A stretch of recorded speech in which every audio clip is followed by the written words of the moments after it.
day in history, someone asked God, give me a home where the buffalo roam, and thus God made McAlester. It is a chance for McAlester to get into the top 4 of the 5A4 district. If McAlester sweeps Del City today in a doubleheader, they will clinch a top 4 spot in 5A4. Also on the line today, their first 6-game win streak since 2021, and they can sweep the Del City Eagles today. Del City looking to get into the win column for the first time in 5A4. Which team will emerge victorious as we play 2 today? We're about to find out. Hello and welcome to Mike Deke Field in McAlester, Oklahoma, the side of today's district doubleheader between the Del City Eagles and your McAlester Buffaloes. I'm your voice of the Buffaloes, Brandon Green, coming to you live on KNED 1150 AM, 98.3 FM at the KNED app, as well as video streaming on the McAlester Radio YouTube channel. So we're about to have Game 1 of this doubleheader, as this was supposed to be played on Monday, was moved very shortly to Tuesday, but then when we already had games scheduled for Tuesday, was moved then further on into Wednesday. So that means that McAlester will now play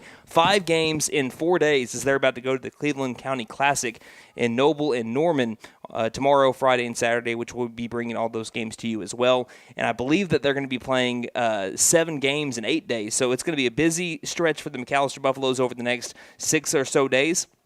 But, again, they're trying to continue to get on this hot streak that they've been on. They have not lost since March 20th. That was the last loss that they had, and that was back in Arizona with a 10-4 loss. They had a perfect week last week, and they're looking to build into that. There's not a single cloud in the sky. After all the storms that we had moving through the area on Monday, those have all dispersed. We have, again, beautiful sunny skies, maybe a little bit chilly, maybe a little bit windy blowing towards the right field foul pole, but it will be a fantastic day for McAlester baseball. So first off, let's start off with McAlster's last win. It was on Saturday. If you missed it, it was an 8-5 win for McAlester, in which they totaled up 9 hits, went down early 2-0, but Ethan Watkins nearly went the entire way, 6 2/3 in his second career varsity start on the mound, and then Aiden Shumway came in with the tying run on base and was able to get the strikeout to be able to preserve the 8-5 win for McAlester in their 4th win in a row. They are right now 11-4 on the season, a perfect 6-0 in district play. Let's go ahead and look at the district standings for McAlester and the rest of the teams that have already mostly played this week. Sapulpa is perfect through the first 8 games. They're 8-0 with a plus 73 runs differential. And we also have them defeating Edison 24-0 and 14-0. I didn't expect them to be able to outscore Edison a combined 38-0 runs. We had Tahlequah. They have not played Memorial yet, so they're still at number 2 at plus 46. McAlester waiting to play Del City, so you might be wondering what happened to Coweta. They split with Durant. We knew that Durant was going to take one game from one of the top teams in the 5A4 district, and they took one away from Coweta. So that was a 11-0 loss for Durant in Game 1, but Durant bounced back with an 8-3 win the next day. That means that McAlester, instead of having to just win one game to be able to guarantee a top 4 spot in 5A4, they have to sweep Del City. So if they do that, there's no chance for them to go below the 4 spot, and then it'll be a gauntlet the next few weeks for a chance to host. Again, you have to be 1 or 2 in the district to host. Right now, Sapulpa pulling away in runs differential, but it won't matter if you beat them, and they've played a couple of close district games so far this year. Del City, they're 3-9 on the year. They were 6-20 last year. Their wins were 14-6 over Northwest Classen, 11-3 over Capitol Hill, and 11-8 over Putnam City.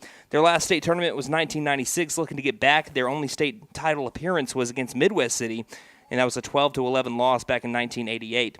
So far in district play, they've lost to Tahlequah 10-0 and 14-1. They've lost to Sapulpa 19-1 and 17-1, and they lost to Coweta 11-1 and 17-0. So they're looking to bounce back, looking to find their stride a little bit today as they just wrap up with their in and out. We're going to get their starting lineups coming up in just a moment. Again, McAlester and Del City, we're going to play 2 today, 3 o'clock and 5 o'clock. The times that we're looking at right now, of course, the second game could start a little bit later or earlier depending on how the first game goes. So we'll take a break and be right back with the starting lineups and also the national anthem here on KNED. Hi, my name is Gail, and I invite you to T&W Tire, an Oklahoma-based company formed in 1987. In 2020, T&W Tire acquired the McAlester location, where Doug and I have worked for over 20 years, providing service to McAlester and the surrounding areas. Our trained technicians continue to provide quality service for brakes, suspension, and alignments, along with 24-hour road service. We carry Goodyear, Michelin, and many other brands to fit your budget. Stop by T&W Tire, Highway 69 and Peaceable Road, McAlester. Call 918-426-6571. Beat the heat with American American Standard Heating and Air Conditioning and Freeze and Flare, your local champs for cool perfection. Proud McAlester Buffalo supporters. Score with financing offers upon approved credit. See dealer for details. Call 918-217-8785 or visit freezeandflare.com to hit it out of the park. Licensed, bonded, and insured. Freeze and Flare, your home comfort, home run. License number 001-44485.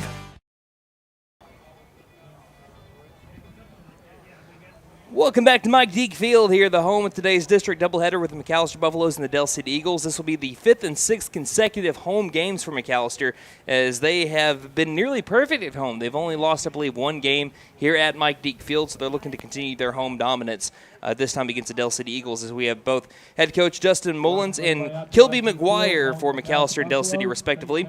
Let's look at their starting lineup. Starting off with the Eagles, 1 through 9 looks like this. Leading it off, the shortstop, number 8, Blake Barker. Barker at short. Batting second, the pitcher, number 5, George Goldsby. Goldsby on the mound. Batting third, the catcher, number 13, Jacob Bizel. Bizel behind the plate. Batting cleanup, the designated hitter, number 19, Austin De La Cruz. De La Cruz, the DH for the right fielder, number 10, Braylon Lassiter. Lassiter in right field. Batting fifth, the center fielder, number 12, Dylan Simmons. Simmons in center field. Batting sixth, the first baseman, number 21, Josh Hardman. Hardman at first. Batting seventh, the third baseman, number 7, Ari Mays. Mays at third base. Batting eighth, the second baseman, number 1, Kamari Wormsley. Wormsley at second. And batting ninth and rounding out the starting 9 for the Eagles, left fielder, number 2, Blake Unruh at left field. Now for the McAlester Buffaloes, again 11-4 on the year. 1 through 9 looks like this. Leading it off, the shortstop, number 11, Gunnar Hodgel. Hodgel at shortstop. Batting second, the pitcher, number 2, Caden Lesnow. Lesnow on the bump. Batting third, the third baseman, number 6, Gandon Mullins. Mullins at the hot corner. Batting cleanup, the catcher, number 8, Braden Phillips. Phillips behind the plate. Batting fifth, the second baseman, number 1, Spencer Stinchcomb. Stinchcomb at second. Batting sixth, the left fielder, number 3, Jackson Lauerman. Lauerman in left. Batting seventh, the center fielder, number 10, Ethan Watkins. Watkins in center. Batting eighth and getting his first start at first base. First varsity start at first base on the season. The first baseman, number 23, Jackson Morgan. Morgan at first. And batting ninth and rounding out the starting 9 for the Buffaloes, the right fielder, number 5, Jordan Clark. Clark in right field. For the Eagles, they're wearing their road gray-on-gray uniforms. Kind of looks like the Cincinnati Reds uniforms a little bit with the way that the font is, with numerals on the front and back in red. And their caps are really cool, too. They got the black caps with the interlocking DC in red on the front, but on the back they have the state flag of Oklahoma on the back. It's really cool. And for the McAlester Buffaloes, they're wearing their black caps with the gold interlocking MB on the front. Their gold jerseys with black numerals on the front and back with black buffs across the chest, and their black pants today with the gold belts. As we round out the starting lineup for McAlester on the PA, we would like to thank our sponsors one final time before we start the broadcast. Sam Wampler's Freedom Ford, The Bank and A, OK Tire and Auto, Fenton Nissan, Angels Diner, T&W Tire, Freeze and Flare Heat and Air, and Reagan Auto. I'm also joined alongside Austin Weed. He's been helping me out the last few games, and he's going to be helping us out once again today. Any final thing you want to say before we kind of get the national anthem started off here? No. Thank you. Nah, it's a beautiful day for baseball. You know how it goes, BG. I'm always going to mention the weather. Sunshine, clear blue skies, and a little bit of wind blowing in from the outfield. Yep, blowing into the right field area, so we're going to send it down to the field as the national anthem has begun playing.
All right, it's about time to play ball here in MacTown, USA. So again, Brandon Green along with Austin Wheat going to be bringing you both games today for McAllister's district doubleheader with the Dell City Eagles. Welcome to the broadcast, everybody, if you're just now joining us.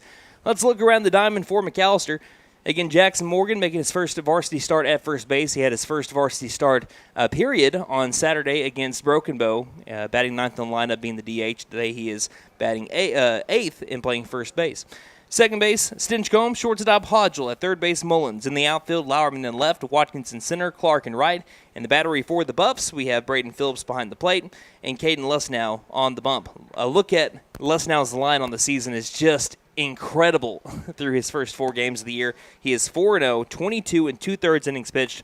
Get this, a 0.93 ERA for the senior, 35 strikeouts to 8 walks, 133 batting average against him. He's throwing a first pitch strike 59% of the time, and on top of everything, already has a no-hitter to his name from a week ago. So he's looking to build on that success as he'll be pitching for McAllister against the Dell City Eagles.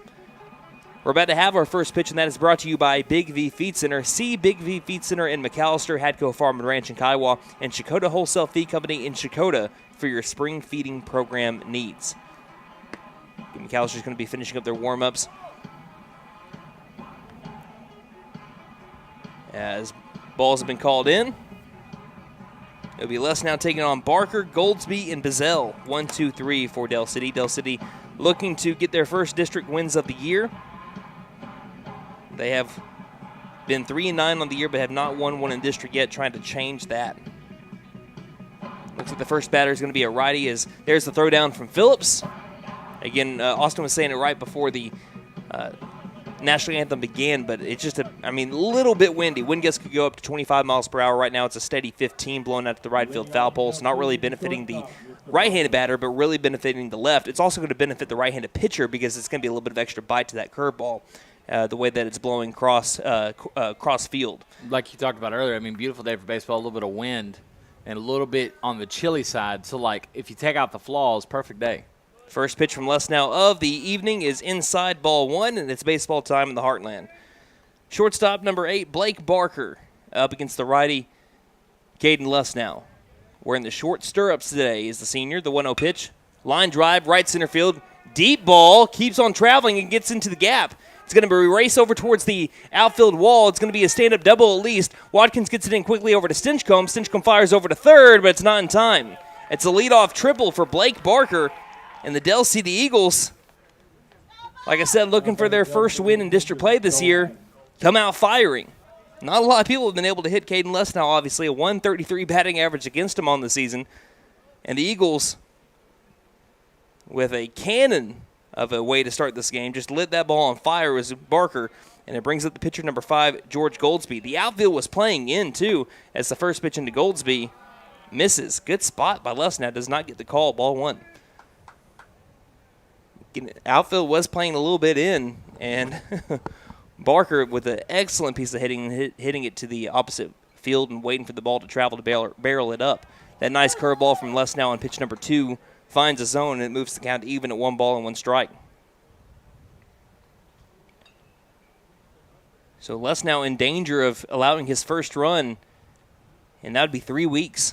The 1-1. Swung on a miss for strike 2. Way behind it was Goldsby. The last run given up by Lesnow was against Tulsa Edison. I want to say that was a Monday. Here comes the 1-2 from Lesnow.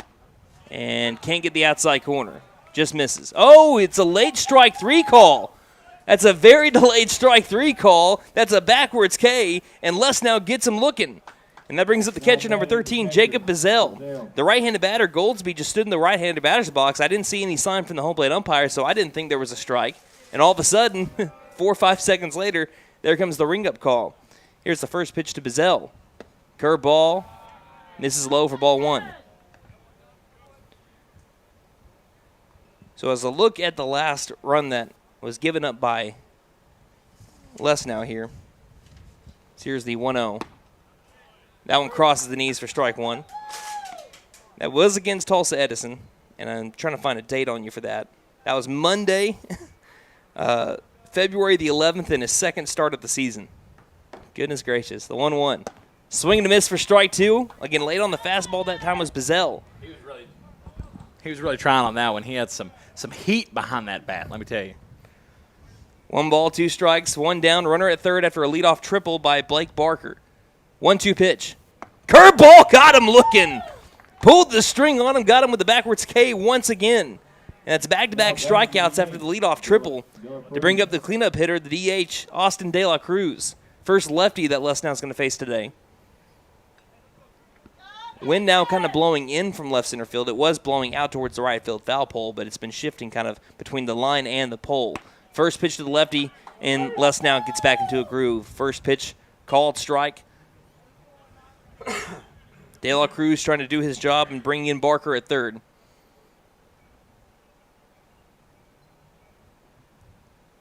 Ever since Edison Prep stole home, he's been working out the stretch a lot with the runner at third, but he's working out the windup right now. 0-1. Swing and a miss for strike 2. Got him on the changeup.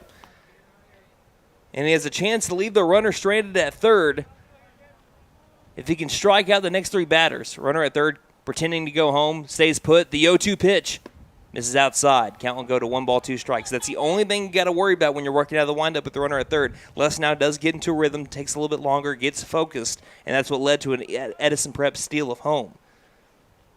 Got to make sure that runner at third does not leave early. 1-2. Misses low and outside again. Could not get De La Cruz to chase. And now it's Deuces Wild. 2 balls, 2 strikes, 2 outs for number 2 on the mound. Can he get the out here? The windup and the pitch. Misses the outside corner, and the count has gone from 0-2 to full, 3-2. De La Cruz laying off. I think Lesnow really wanted that last one based on the way he walked around the mound that time. Count full, 3 balls, 2 strikes. On deck, Dylan Simmons. The payoff to De La Cruz. And he does not get the outside corner. Everyone was starting to make their way towards the McAlester dugout, and you have to kind of wait a little bit because the first strike 3 call, it took a little while for the umpire to call the strike. So people were still halfway off the field. As that's a walk, McAlester won the strikeout. That's only the 9th walk of the year by Lesnow, and now his 5th start. Puts runners at the corners with 2 down, and Dylan Simmons up at the plate. 2 down, first and third.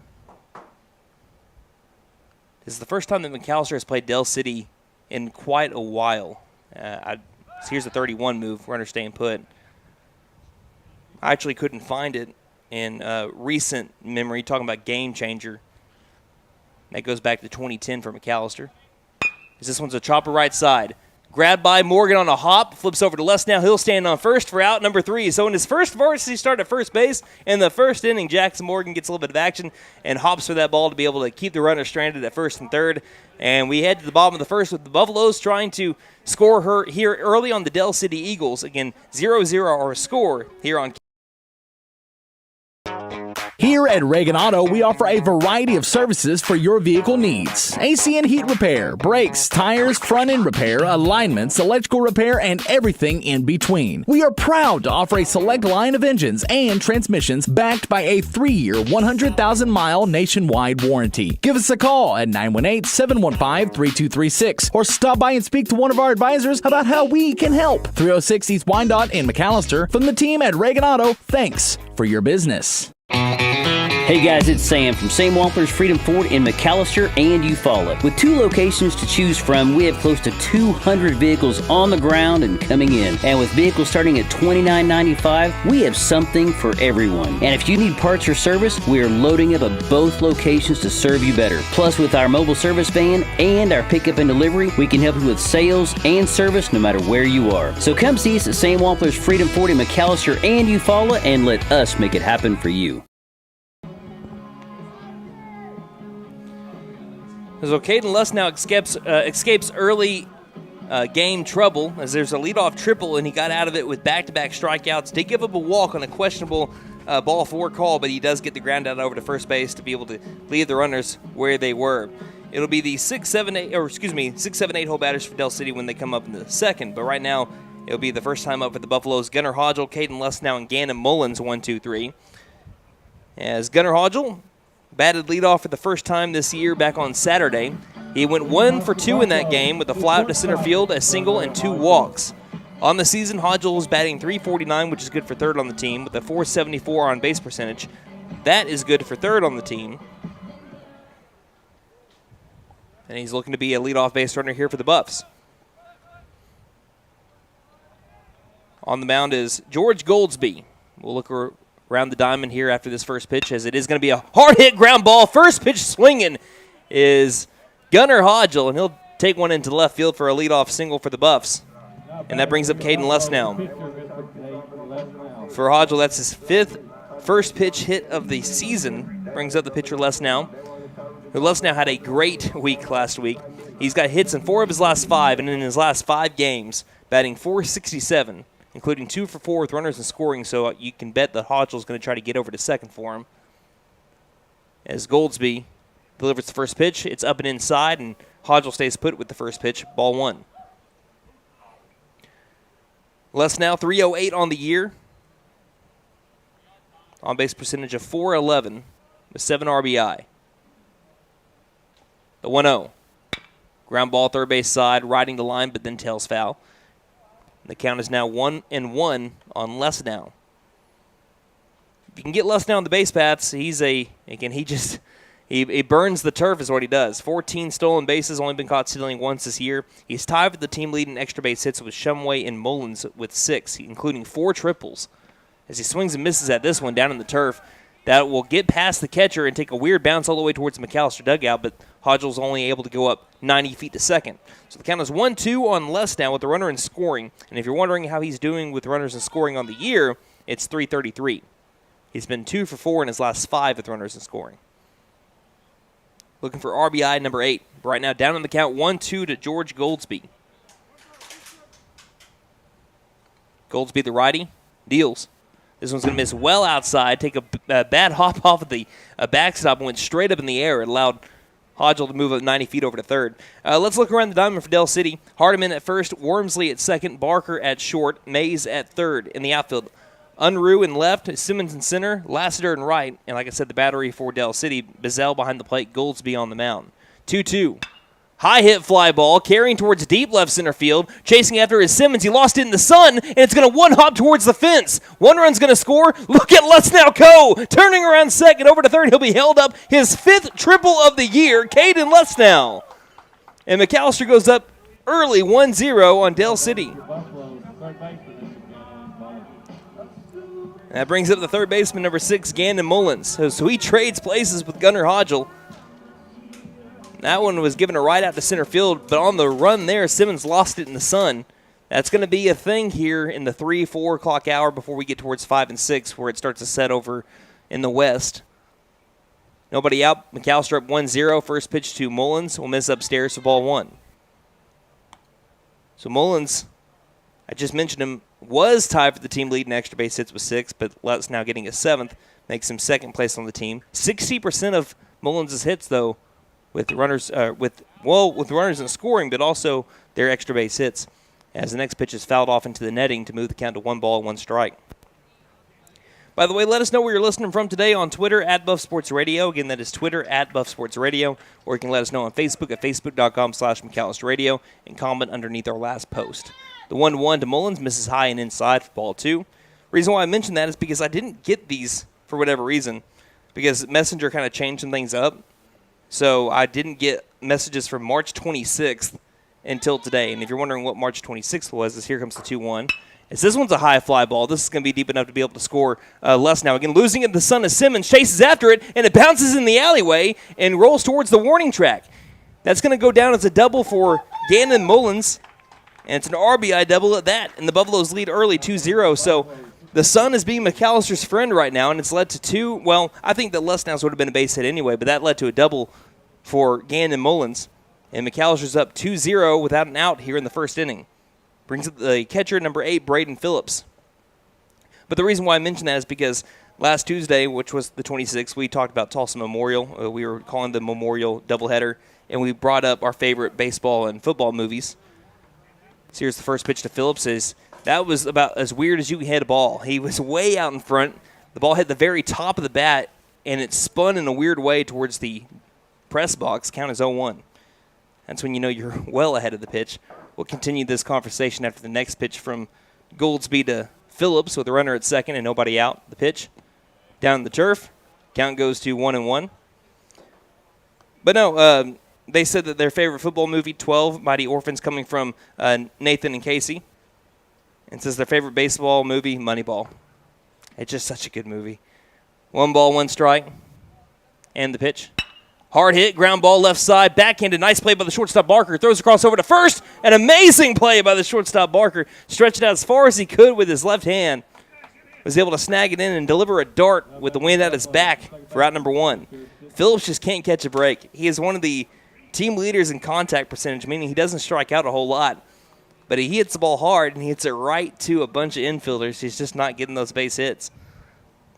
That brings up Spencer Stinchcomb. It does move the runner up 90 feet over to third. So now Mullins at third. McAlester up 2-0 with 1 down in the bottom of the first. Brings up Spencer Stinchcomb. First pitch to Stinchcomb. Curveball, low outside, ball 1. Stinchcomb coming off of a 3-for-4 day on Saturday, in which he had 2 RBI. He had a really good week as well. He has 4 hits in 4 out of his last 5, as the 1-0 misses way too high and forces Stinchcomb to squat away from the ball. Stinchcomb, in his last 5 games, batting .533. Get this, 700 with runners in scoring. He's got a runner at third right now, as this pitch fills his own to move the count to 2-1. And 7 RBI in the last 5 days. So Stinchcomb is riding a hot streak. He's the team leader in RBI with 14, batting out of the 5 spot for the first time this season. The 1-2. Line drive, he's got another one.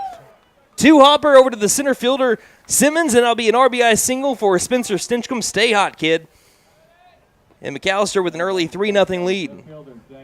Brings up Jackson Lauerman. I think what's really helped McAlester be successful in the last 5 games is their production from the bottom of the order. They've kind of struggled at times this year at the bottom of the order, but over the last 5 games, you had a lot of guys with hit streaks, and Lauerman's one of them. He has a 4-game hit streak right now. First pitch to him, tries to get a bunt down, but pops it up. Straight to the pitcher, Goldsby, and that'll be out number 2. It brings up Ethan Watkins. Not bad in the center fielder, Ethan Watkins. So we mentioned Lauerman with hits in his last 4. Watkins has a 5-game hit streak, and he has been he's been hot as coal right now. .545 batting average, 8 RBI. The first pitch to him nearly gets him. That'll be ball 1. So 2 down for McAlester, bottom of the first. 3-0 the score. Stinchcomb at first base. Watkins in his 5-game hit streak again. .545 batting average, 8 RBI, 4 for 6 with runners in scoring, and 4 extra base hits. 1-0. He got a little bit too overzealous there as it skips into the turf. It allows Stinchcomb to take a big turnaround second after reaching the second base bag, and the count goes to 1-1. So Watkins, he has RBI in his last 4 games in a row. He also has extra base hits in his last 4 in a row. He upped his batting average from 2 weeks ago to the day, from 182 to now 290 in the span of 2 weeks. Just 5 games. Big lead at second by Stinchcomb, and the pitch. This one will miss, and the count is 2-1. Good sportsmanship by Stinchcomb at second. Shortstop Barker lost his hat. Stinchcomb says, "I got you, man." Hands it right to him. Count 2-1. Goldsby trying to keep the damage at 3 runs. And he'll step off. McAlester can be aggressive around the base paths. Multiple people on the team with already double-digit stolen bases on the year. There's actually more people with double-digit stolen bases than single. As this one will be a little bit high from the pitch from Goldsby. Hitters count for Watkins, 3 balls, 1 strike. Not a free pass from Goldsby yet, but we're 1 pitch away from having his first.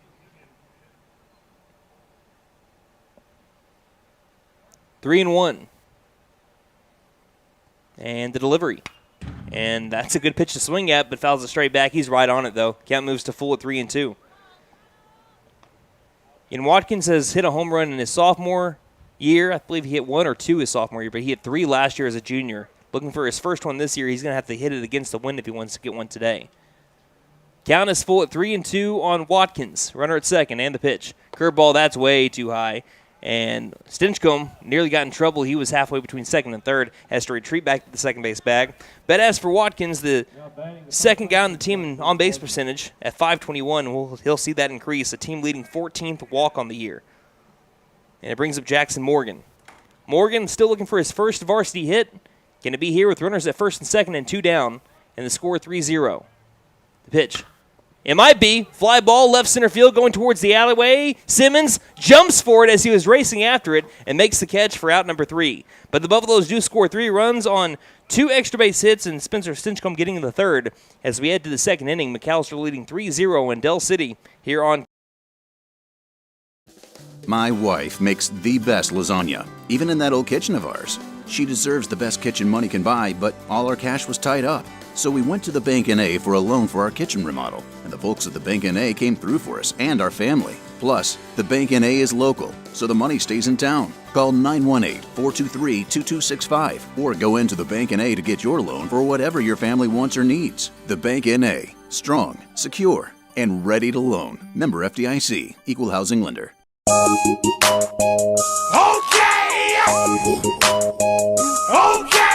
Tire and Auto says come meet our new owner, Dylan Hackler. We're a Michelin dealer and we're stocked up with Cooper, Toyo, Hankook, and Max's Buckshot Mutters and Farm and ATV tires. Tire light on, we can fill your tires with nitrogen. We do brakes, alignments, struts, and oil changes too. You'll appreciate our fast, friendly service. All work's guaranteed and estimates are free. OK Tire and Auto, 801 North 1st, McAlester. Call 918-423-2121. Good luck, Buffs. Have a great season.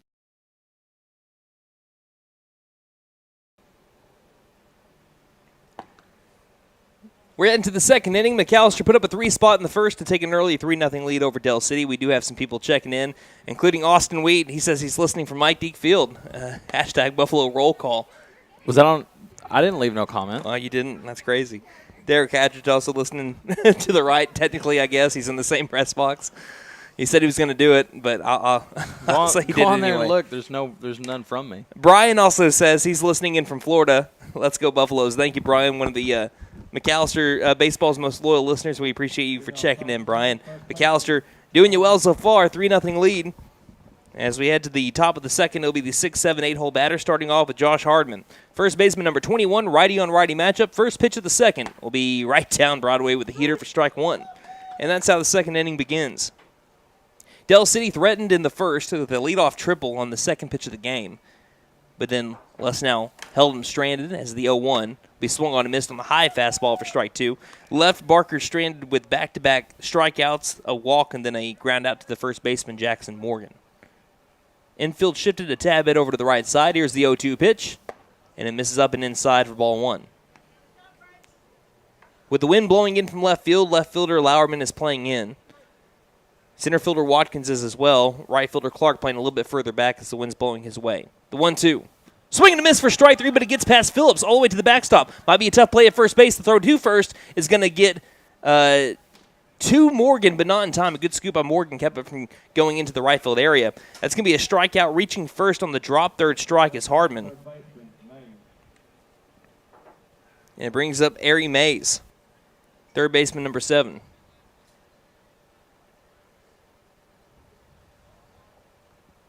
Not much of a lead at first base. Nobody out. Getting the strikeout, but the reach on first via the drop third strike gets him there. First pitch called strike 1. Les now only threw, I believe, 47 pitches against Tulsa Memorial in his 3-inning no-hitter. He was a walk away from a perfect game. He did face the minimum, though, as the 0-1 curveball misses below the knees for ball 1. He struck out 8 of the batters. So it went strikeout. A runner reached at first on a walk against Memorial, but that runner was thrown out at second by Phillips. And then it was strikeouts the rest of the way in McAllister's 22-0 win over the Chargers last week. Count is 1-1 on Mays. And the pitch. Swing and a miss for strike 2. A lot of these Dell City hitters so far behind on the fastball from Les now. Count 1-2. Les now comes set. And the 1-2 delivery. This one's going to be fouled off and staying alive. Here's Mays. 1-2 the count. McAllister has rolled up 5 double play balls this year. They did 4 in 1 week. Could use one right here. Coming set less now. He'll pick off over to first, and this one dropped by Morgan, but doesn't go anywhere. Keeps it in front. Looking around Major League Baseball right now, only a couple of games going on. As the Diamondbacks are leading the Yankees right now. Just had that change. Here's a curveball catching the inside corner for strike 3. Caden Lesnow with another K. He's got 4 on the day, 3 of them backwards. And that brings up Kamari Wormsley, the second baseman, number 1, with the runner at first with 1 down. But again, looking at Major League Baseball, if you're a Royals fan, their game with Baltimore has been delayed. So here's the first pitch to Wormsley, misses low and inside for ball 1. Yankees just took the lead in the top of the 4th, 2-1 over the Diamondbacks. Rangers won today, 4-1 over the Rays. World champion. You can hear that. Cardinals and the Padres 0-0 right now, but Padres threatening in the bottom of the 1st with runners at 1st and 2nd, as that one's fouled backwards. For strike 1 on Kamari. Moves the count to 1 ball and 1 strike. And later on tonight, you're going to have the Oklahoma City Thunder and the Boston Celtics. Thunder for the second game in a row without MVP candidate SGA and also without J-Dub. Count is 1-1. And the pitch. Curveball misses upstairs, and the count moves to 2-1 on Kamari Wormsley. It was 63 degrees at first pitch. We began first pitch exactly at 3 o'clock, so right on time here at Mike Deke. Won't get any cooler than 58 by the end of our 2 games. 2-1. Fouled back, and the count is now 2-2.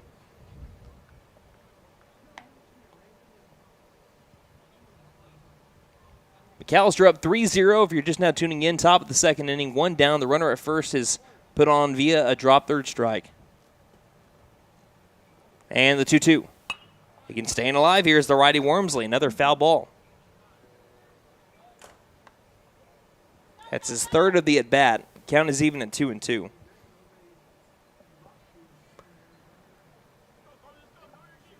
Thing that's been the common denominator with Lesnow in his first 5 games, I'd say, is if you're going to get to Lesnow, you got to get to him early, because as the game goes along, he just gets into a better and better groove. It's the 2-2. Ground ball right side, chance for a double play. 4, 6, not a 3, as that's going to be a fielder's choice at second base. Stinchcomb flipped over to the shortstop, Gunnar Hodgel, but beating it down the first base line was Kamari Wormsley, as the force out and fielder's choice leads to the second out of the inning. You'd much rather prefer the 6-4-3, a little bit easier to turn there, but not too shabby there from the Buffaloes, just a little bit faster than the ball was Wormsley. Now up is the 9-hole batter, left fielder number 2, Blake Unruh. First pitch. It's going to miss down low for ball 1. Righty-heavy lineup. The only lefty in the lineup is Austin De La Cruz. He drew a walk. Blake Barker is lurking on deck. He had a very nice triple into the alleyway in the second pitch of the game. Runner at first, 1-0 the count, and the pitch from Lesnow. Swing and a miss for strike 1. Count at 1-1. Right now, though, Del City has really made Lesnow work in his first 2 innings. Pitch count is a little bit higher than where they want it to be through the first 2. Pickoff over to first is not in time. It's the only thing about strikeouts. When you strike out a bunch of guys, as Lesnow's done so far this year, you throw a lot of pitches. 1-1. Line drive straight to the Del City dugout. We had one of the coaches exiting the dugout. At that point, your pride goes away. You just run. You'd rather take the 2 seconds of embarrassment of running out the dugout rather than the big whelp that you're going to see for the next week. Count is now 1-2 on Unruh.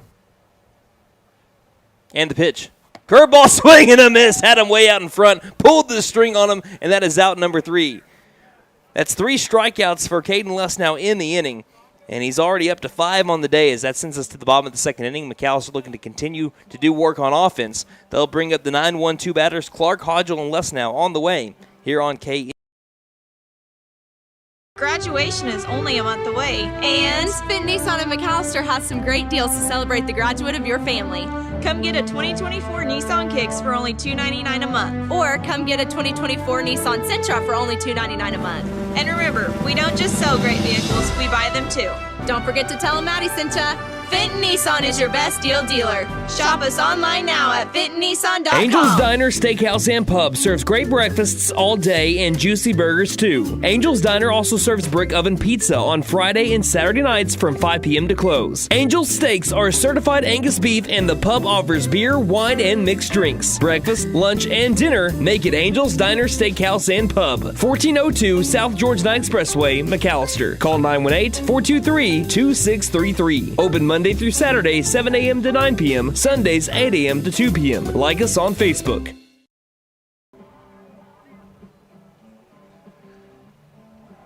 We played 1.5. The Buffaloes lead 3-0 over Dell City. McAlester has totaled up 4 hits to Dell City's 1. McAllister's Caden Lesnow with 5 strikeouts the first time through the lineup. George Goldsby, when he toes the rubber here to begin the bottom of the second inning, will be looking for his first. Now, something to keep in mind, Lesnow in his first 2 innings, 36 pitches so far, but 24 of them strikes. Just Dell City's made him work, an average of 18 pitches an inning through the first 2. Jordan Clark, back in the lineup after taking a day out of the lineup on Saturday. Looking to up that batting average right now at 206 with a 308 on-base percentage. And the first pitch to Clark. And he's right on it, fouls it straight back for strike 1. Clark has 4 RBI on the year. When you get him on the base paths, he is, again, fast as lightning, too. Brings a lot of speed to the base paths for the Buffaloes as the 0-1 misses upstairs for ball 1. That's what Clark was primarily used for in varsity play last year, was a courtesy runner or a pinch runner. Scored a lot of runs, but only got, I believe, 1 or 2 plate appearances. As this next one misses outside. The count's now 1-1 on Clark. Clark had 2 at-bats. He was 0 for 2. Back in his freshman season, now in his 10th grade campaign. 1-1.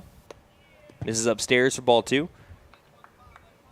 With the exception if Max Harmon's pitching, Clark has been the everyday right fielder for McAlester. And he's started at the plate in every game but 2, I believe, on the season. 2-1. Way out in front of the changeup from the pitcher Goldsby. And the count is now 2-2. 2 balls, 2 strikes. Nobody out, nobody on. McAlester up 3-0, bottom of the second. Goldsby looking for his first K, and the pitch is upstairs. And they had the count wrong on the scoreboard. That is ball 4. What'd you have it as? I had it what they had. What they had it at the scoreboard? So they're wrong. They were wrong that time. That's the only problem about looking at the scoreboard here at Mike D. Field. Sometimes, it just gets a little bit behind, but that's okay. He should be out. He should be out. Just kidding. Ball 4. That's since, ball 4. You're out, right? That sends Clark over to first base. Like I mentioned, he's a threat to steal every time he gets on the base paths. Top of the order now up for McAlester, and there he goes. First pitch low. Throw down to second is not going to be nearly in time. Sliding past the base, but staying with his left hand on it. Bring the right hand back onto the base was Clark with an easy steal in his 8th one of the year. I like to think this went, Coach Meadows, go. I think that's all he said to Jordan Clark there, possibly. If you have the green light, go. First pitch was a ball to Hodgel. And there goes Clark again over to third. That one's low again. The throw over to third is going to be bodied up by the third baseman, Mays. And 2 pitches, 2 stolen bases for Jordan Clark. If you're wondering if that's good, that ain't bad. Count is 2-0. Hodgel trying to bring in Clark from third base. McAlester leading 3-0. Goldsby switches up to the windup, and the pitch is going to be a line drive, left side, base knock. Gunnar Hodgel's 2 for 2, and now he has an RBI to his name on the day. So I think Gunnar Hodgel's liking this leadoff spot. Now 3 for 4 in his 4 at-bats as the 1-hole brings up Caden Lesnow. His spot in the lineup matching his number on his back for the first 14 games of the year. He was leadoff man. Switched to the 2 spot back on Saturday against Broken Bow. There goes Hodgel. It's low in the turf. The throw over to second is going to sail over to right, nearly right field, but it's backed up by the second baseman, Wormsley, and it prevents Hodgel from taking an extra base. So first pitch ball, 1 ball, no strikes on Lesnow, who had an RBI triple to deep center field. It was slightly assisted by the sun and getting into Simmons' eyes in center field. The 1-0 pitch is going to be a chopper, third base side. On a short hop, it eats up the third baseman, Mays. It allows Hodgel to advance 90 feet over to third base. And that's going to go down as an E5 for Mays.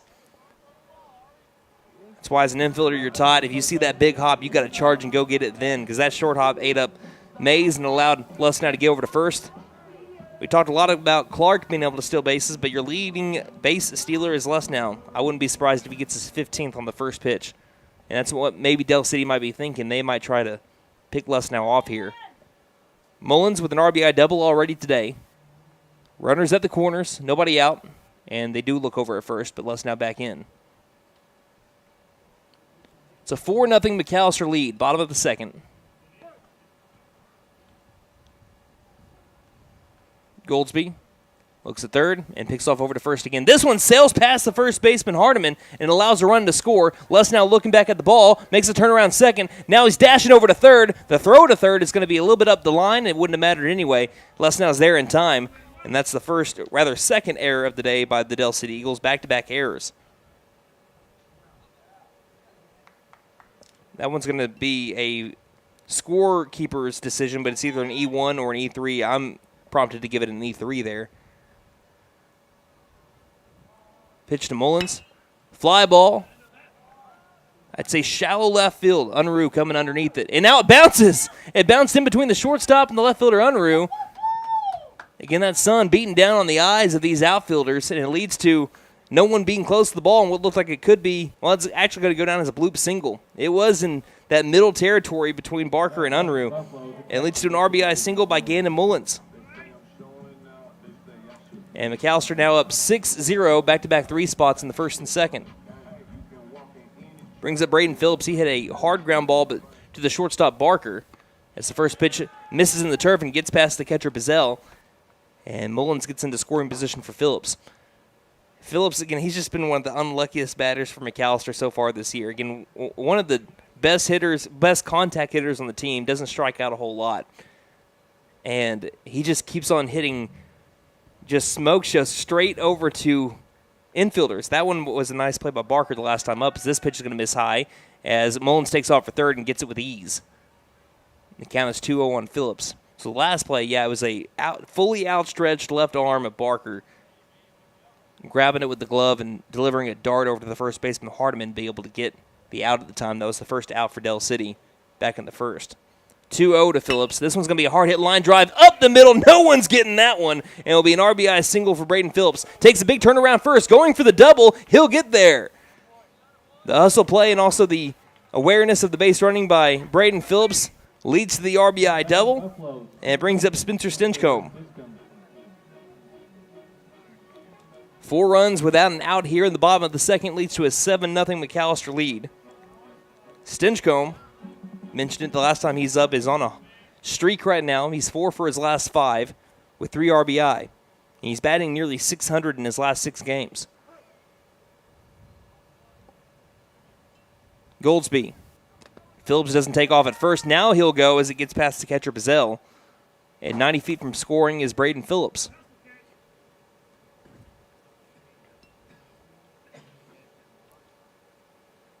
For Goldsby, that was his 40th pitch.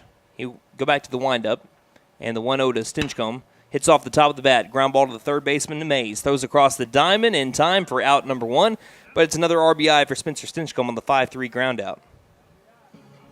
Now batting left field is Jackson Lauerman. Brings up Jackson Lauerman. He laid down a bunt and tried to bunt for a hit, and it was popped out to the pitcher Goldsby. Nobody on the base paths. McAlester up 8-0 now. It's the first pitch misses high for ball 1. Lauerman in his last 4 games batting .444 with 4 RBIs, a lot of 4s there. 2 extra base hits. 1-0 to Lauerman. Almus inside, and as he dances away from it, and the count moves to 2-0. And no, he didn't really break down dancing to that, although that would be a sight to see. And I wouldn't put it past Jackson, by the way. Count 2-0. And the pitch from Goldsby. This one just misses a little bit above the buff script, and I'll move the count to 3-0. After Lauerman, the son of Melanie and Colby Lauerman, wants to go to college and get a business degree. As he'll watch the 3-0 pitch come to him and miss down low and outside. He takes a 4-pitch walk, and he says, "I'm walking here." 90 feet over to the bag to bring up Ethan Watkins.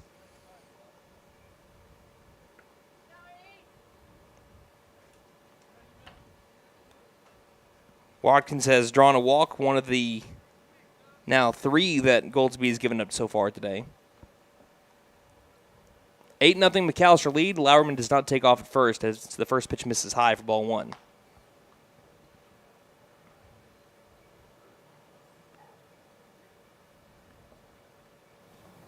Goldsby takes a peek at first base, doesn't go there, and there's another ground ball left side. Base hit Ethan Watkins as Lauerman was already taken off for second with the pitch. And you could hear the ping of that bat. Watkins, every time he hits the ball, he hits it hard. And that one was, again, another bullet past the third baseman, Mays.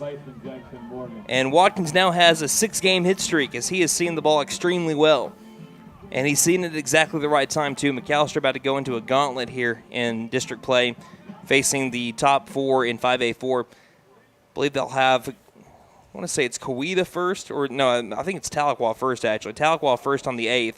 And then they'll have Sepulpa and then Coweta in 3 consecutive weeks. First pitch to Morgan. Big cut, coming up empty, strike 1. 1 down, runners at first and second from McAlester, leading 8-0 right now in Del City. Morgan hit a soft line drive that was caught by the center fielder Simmons back in the first. Ended McAllister's inning at the time. Goldsby, Lauerman takes off for third. The pitch bounces into the catcher, Bizel, and taking the turn around third is Lauerman. Following suit is Ethan Watkins at second base. So 2 runners in scoring here for Jackson Morgan, still looking for that first varsity hit. And if he can get it, he won't. Obviously, 1, you won't forget it because it's your first varsity hit, but it should drive in 2 runs if he can get it into the outfield turf. Pitch to Morgan. Swings and misses for strike 2. Went after the letter high fastball, tried to drive it. 2 strikes on Morgan. Got the count at 1 ball and 2 strikes. The pitch. Swing and a miss for strike 3, and there's George Goldsby's first K of the day. And it's out number 2 here in the second inning. Brings up Jordan Clark, who drew a walk his first time up, as McAlester has officially batted around. 10th batter for McAlester this inning. Runners at second and third. Clark trying to drive him in. The pitch. Miss up and outside, snagging it before it gets to the backstop is Bizel. But if you've never been to Mike Deek Field, maybe you're a Del City fan tuning in. Not a very big backstop here, and also the padding and sometimes the netting can bring it right back. As the 1-0 is going to be cut on and missed for strike 1. And the count is now even at 1 ball and 1 strike. Clark looking for RBI number 5 and 6 as this one misses the zone. And the count is 2-1. In game 1 of 2 today, McAlester leading early 8-0, bottom of the second. And the pitch. Pop up. Could be a tough one, middle of the field. Shortstop Barker calls him off and bobbled it and then still made the catch. He went past the second base bag. It came out of the glove, and he bobbled it a good 5 more feet like a juggling act as he was making his way towards the right field area. But he still held on for the catch, took at least 1 run away from the Buffaloes, more than likely 2. And that will be the end of the second inning, but not before McAlester puts up a 5 spot. They lead 8-0 as we head to the top of the third. You're listening to McAlester Baseball on KNED. Hi, my name is Gail, and I invite you to T&W Tire, an Oklahoma-based company formed in 1987. In 2020, T&W Tire acquired the McAlester location, where Doug and I have worked for over 20 years, providing service to McAlester and the surrounding areas. Our trained technicians continue to provide quality service for brakes, suspension, and alignments, along with 24-hour road service. We carry Goodyear, Michelin, and many other brands to fit your budget. Stop by T&W Tire, Highway 69 and Peaceable Road, McAlester. Call 918-426-6571. Go Buffs! Beat the heat with American Standard Heating and Air Conditioning and Freeze and Flare, your local champs for cool perfection. Proud McAlester Buffalo supporters. Score with financing offers upon approved credit. See dealer for details. Call 918-217-8785 or visit freezeandflare.com to hit it out of the park. Licensed, bonded, and insured. Freeze and Flare, your home comfort, home run. License number 001-44485. Here at Reagan Auto, we offer a variety of services for your vehicle needs. AC and heat repair, brakes, tires, front end repair, alignments, electrical repair, and everything in between. We are proud to offer a select line of engines and transmissions backed by a 3-year, 100,000-mile nationwide warranty. Give us a call at 918-715-3236 or stop by and speak to one of our advisors about how we can help. 306 East Wyandotte in McAlester. From the team at Reagan Auto, thanks for your business.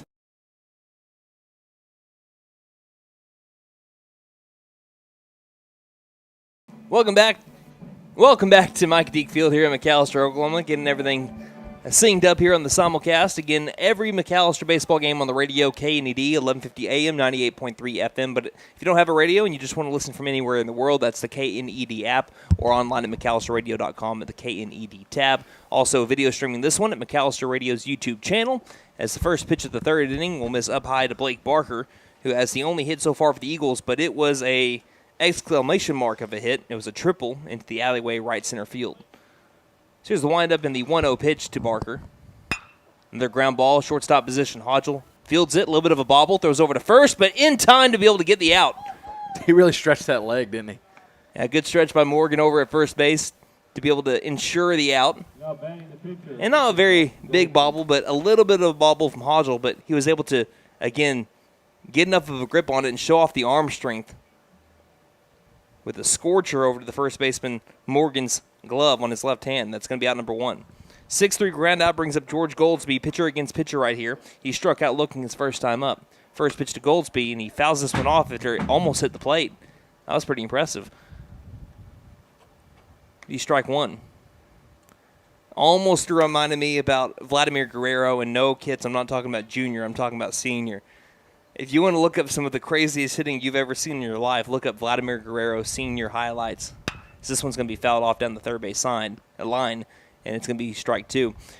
I'm not kidding you when you could not strike out Vlad. It just didn't seem like you could. You could throw. He got fooled all the time. It's not that he had a great eye by any means. So here's the 0-2 from Les now, and the pitch. Fastball up and inside for ball 1. But he made contact no matter where the ball was, and it could bounce. It could be a 47-foot fastball, and it could bounce towards the catcher, and he'd still get a hit out of it.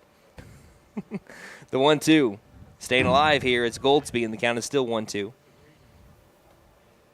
I remember there was one specifically, I think when he was playing with the Angels, and there was a curveball that looked like it was going to go into the left-handed batter's box. If he was a lefty, it would have hit him. And he reached out after it and blooped it over to right field for a base hit. 1-2. Still staying alive. A lot of contact here from the Eagles, like I mentioned in the first 2 innings. Les now, his pitch count was up to 36. The Eagles have been forcing Les now to work. So here comes the 1-2 from the senior as he deals. This one's going to be a line drive. Hopping. He bounces out of the glove of Mullins. And this is going to go down as a base hit more than likely. As he taps his chest and says, my bad. It was, again, another scorcher, a good hit ball by Goldsby. But it popped in and out of the glove of the third baseman, Mullins. And that leads to Jacob Bizzell. Bizzell struck out looking his first time up. A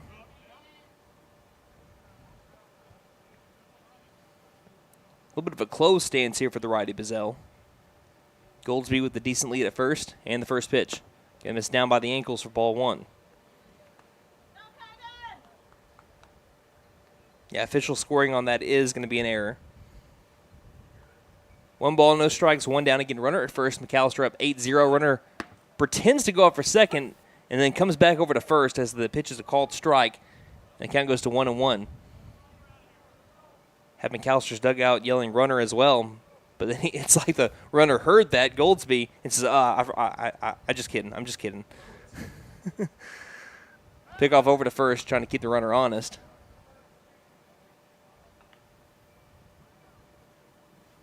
Yeah, as Derek just said, that's me. I'm runner. I'm the runner. Count is 1-1, not 2-0, as it shows on the scoreboard here at Mike Deek Field. I know that Austin's got it right over here, or he did. Maybe he didn't. Here's a half-hearted swing, grounder back over to the pitcher Les now. Easy flip over to first in time for out number 2.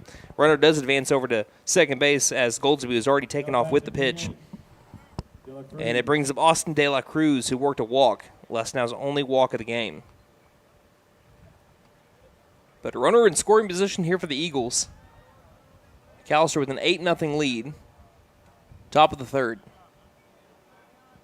Lesnow likes what he sees from Phillips. Getting the relayed signs from Coach Meadows in the dugout. Here's a chopper, second base side. Going to be fielded by Stinchcomb. Underhand flip over to Morgan in time for out number 3. And the Buffaloes are able to force the Eagles to leave the runner stranded at second. As we head to the bottom of the third, McAlester looking to keep up their offense, leading 8-0 on 8 hits right now. You're listening to McAlester Baseball on KNED. Hey guys, it's Sam from Sam Wampler's Freedom Ford in McAlester and Eufaula. With 2 locations to choose from, we have close to 200 vehicles on the ground and coming in. And with vehicles starting at $29.95, we have something for everyone. And if you need parts or service, we are loading up at both locations to serve you better. Plus, with our mobile service van and our pickup and delivery, we can help you with sales and service no matter where you are. So come see us at Sam Wampler's Freedom Ford in McAlester and Eufaula and let us make it happen for you. My wife makes the best lasagna, even in that old kitchen of ours. She deserves the best kitchen money can buy, but all our cash was tied up. So we went to the Bank N.A. for a loan for our kitchen remodel, and the folks at the Bank N.A. came through for us and our family. Plus, the Bank N.A. is local, so the money stays in town. Call 918-423-2265 or go into the Bank N.A. to get your loan for whatever your family wants or needs. The Bank N.A. Strong, secure, and ready to loan. Member FDIC. Equal housing lender. Tire and Auto says come meet our new owner, Dylan Hackler. We're a Michelin dealer and we're stocked up with Cooper, Toyo, Hankook, and Max's Buckshot Mutters and Farm and ATV tires. Tire light on? We can fill your tires with nitrogen. We do brakes, alignments, struts, and oil changes too. You'll appreciate our fast, friendly service. All work's guaranteed and estimates are free. OK Tire and Auto, 801 North 1st, McAlester. Call 918-423-2121. Good luck, Buffs. Have a great season. Graduation is only a month away. And Finn Nissan of McAlester has some great deals to celebrate the graduate of your family. Come get a 2024 Nissan Kicks for only $299 a month. Or come get a 2024 Nissan Sentra for only $299 a month. And remember, we don't just sell great vehicles, we buy them too. Don't forget to tell them Maddie sent ya.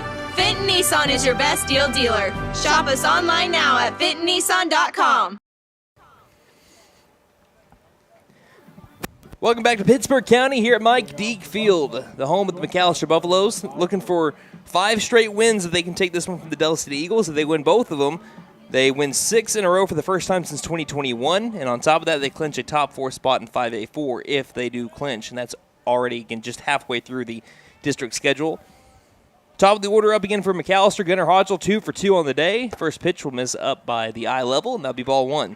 Hodgel again 2 for 2 with an RBI single in his previous at bat, which drove in Jordan Clark after he stole 2 bases on 2 pitches. The 1-0 misses down on the turf. Count now 2-0.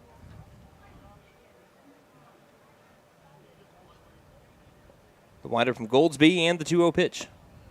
This misses inside.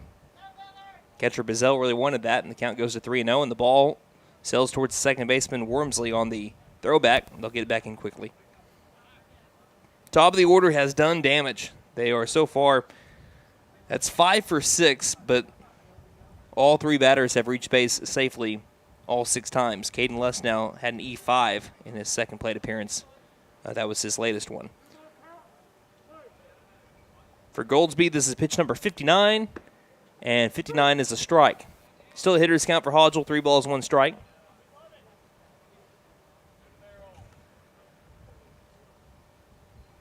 Wind up, and the hitter's count pitch to Hodgel. Maybe chases one a little bit low, and the count goes to full at 3-2. Looked like an off-speed pitch from Goldsby on 3-1. And count full on Hodgel. Trying to be a leadoff base runner. He's really liked the 1 spot so far in his 2 games being there, and he's going to continue to do so. Draws the walk, and that'll put him at first base with 10 stolen bases to his name.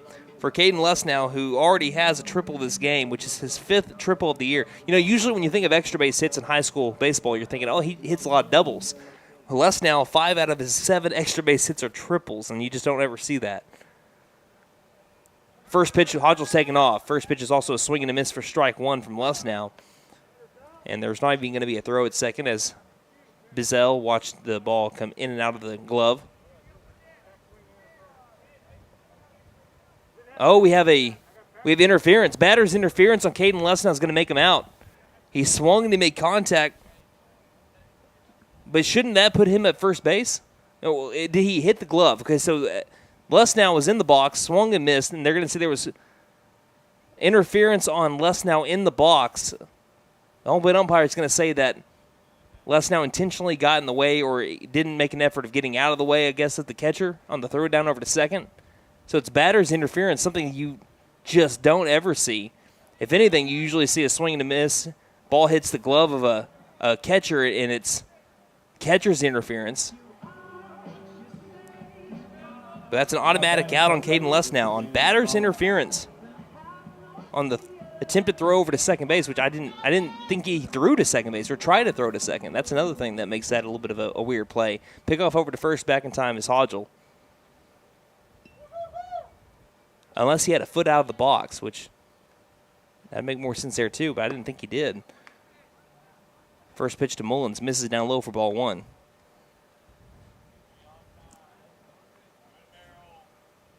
I'm going to have to brush myself back up on that rule a little bit. Great lead at first by Hodgel. Does not take off those. Here's a scorcher into left field. This one's going to roll past the left fielder. It's going to get all the way towards the wall. Hodgel's going to score easily. This could be a triple here for Gannon Mullins. He turns around second. He'll stay put there after a big turn. And it gets foul past the third baseman, but it rolls straight to the catcher. And that'll end up being an RBI double by Gannon Mullins. And he is 3 for 3 on the day. Mullins was in a little bit of a cold stretch. He was 0 for his last 8, but he has busted out of that. 3 for 3 today with 3 RBI, and it brings up Braden Phillips, who's 1 for 2 with an RBI double. McAlester extends their lead to 9-0. Scoring from first was Gunnar Hodgel on the ball that rolled all the way towards the wall. Did not think it was going to do that, but it just kept on moving past Unruh. First pitch, chopper down to the third base line, but it's going to go straight over to Coach Justin Mullins, flips it to the third baseman Mays, and throws it back over to the pitcher Goldsby. So first pitch strike to Phillips. He's grounded out to the shortstop. I accidentally put third base there, and then an RBI double. Mullins was thinking about going off for third. Now a fly ball to left field by Phillips will be caught by the left fielder Unruh, and that's going to be out number 2. And it brings up Spencer Stinchcomb, who is 1 for 2 with 2 RBI. Buffalo's got to score one more run and hold the Eagles scoreless in the 4th and 5th to get the run rule victory. Again, all district games are 10 after 5 unless there's a kind of a mercy rule thing that's decided upon between the two coaches. So first pitch is going to be a hard hit, line drive over to center field. Going to one-hop into the center fielder Simmons. That's another RBI for Spencer Stinchcomb, the team leader. Gets his 3rd of the day. He's up to 17 on the season. Likes the first pitch he saw and drove it on a rope to the center fielder Simmons. And he is now 2 for 3 with 3 ribbies. And it brings up Jackson Lauerman. He's 0 for 1. Walked his last plate appearance. McAlester is now up 10-0.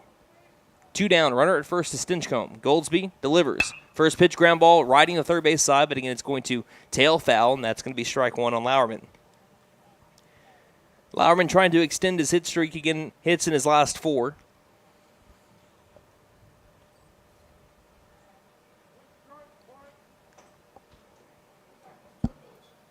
Goldsby. Next pitch, curveball is going to get past the catcher Bizel. It's going to be easy take of second for Stinchcomb. Takes a big turn. He'll stay put, still in scoring position. So Lauerman, 83% of Lauerman's hits this year. This is pretty interesting. 83% of his hits with runners in scoring. And he's looking to get another one here now that he has Stinchcomb at second base. 1-1. Fastball. This one gets by the catcher Bizel as well. An easy take of third for Stinchcomb. Count now 2-1 on Lauerman. Lauerman also looking for RBI number 7. Wind has died down a little bit here as we've made our way throughout game number 1 as this one sails high.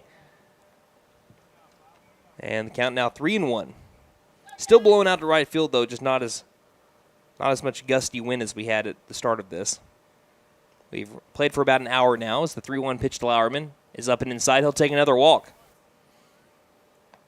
And it brings up Ethan Watkins. He's already extended his hit streak. Now batting your center fielder, Mr. Ethan Watkins. And right now what you see from Ethan Watkins when he digs into the box is confidence. And he's just got a bunch of confidence every time he steps up to the plate now, especially in his last 6 games. We're going to be having a mound visit. At least a mound visit. We'll see if it's going to be a pitching change, but we'll take a 30-second break at least and be back here on K. Angel's Diner, Steakhouse, and Pub serves great breakfasts all day and juicy burgers too. Angel's Diner also serves brick oven pizza on Friday and Saturday nights from 5 p.m. to close. Angel's Steaks are certified Angus beef and the pub offers beer, wine, and mixed drinks. Breakfast, lunch, and dinner make it Angel's Diner, Steakhouse, and Pub. 1402 South Georgia Expressway, McAlester. Call 918-423-2633. Open Monday through Saturday, 7 a.m. to 9 p.m. Sundays, 8 a.m. to 2 p.m. Like us on Facebook. So just a mound visit right here with George Goldsby and the coaching staff of the Del City Eagles. McAlester up 10-0, looking to add on more. They have runners at first and third with 2 down. For Ethan Watkins, who is 1 for 1 on the day, he has walked and singled. His on-base percentage just keeps on rising as he's up near .540 on the year. Stepping off and looking back over towards dugout is the pitcher Goldsby. Working out the stretch with the runners at first and third. Lauerman does take off for second on the very first pitch, and it misses low to Watkins for ball 1.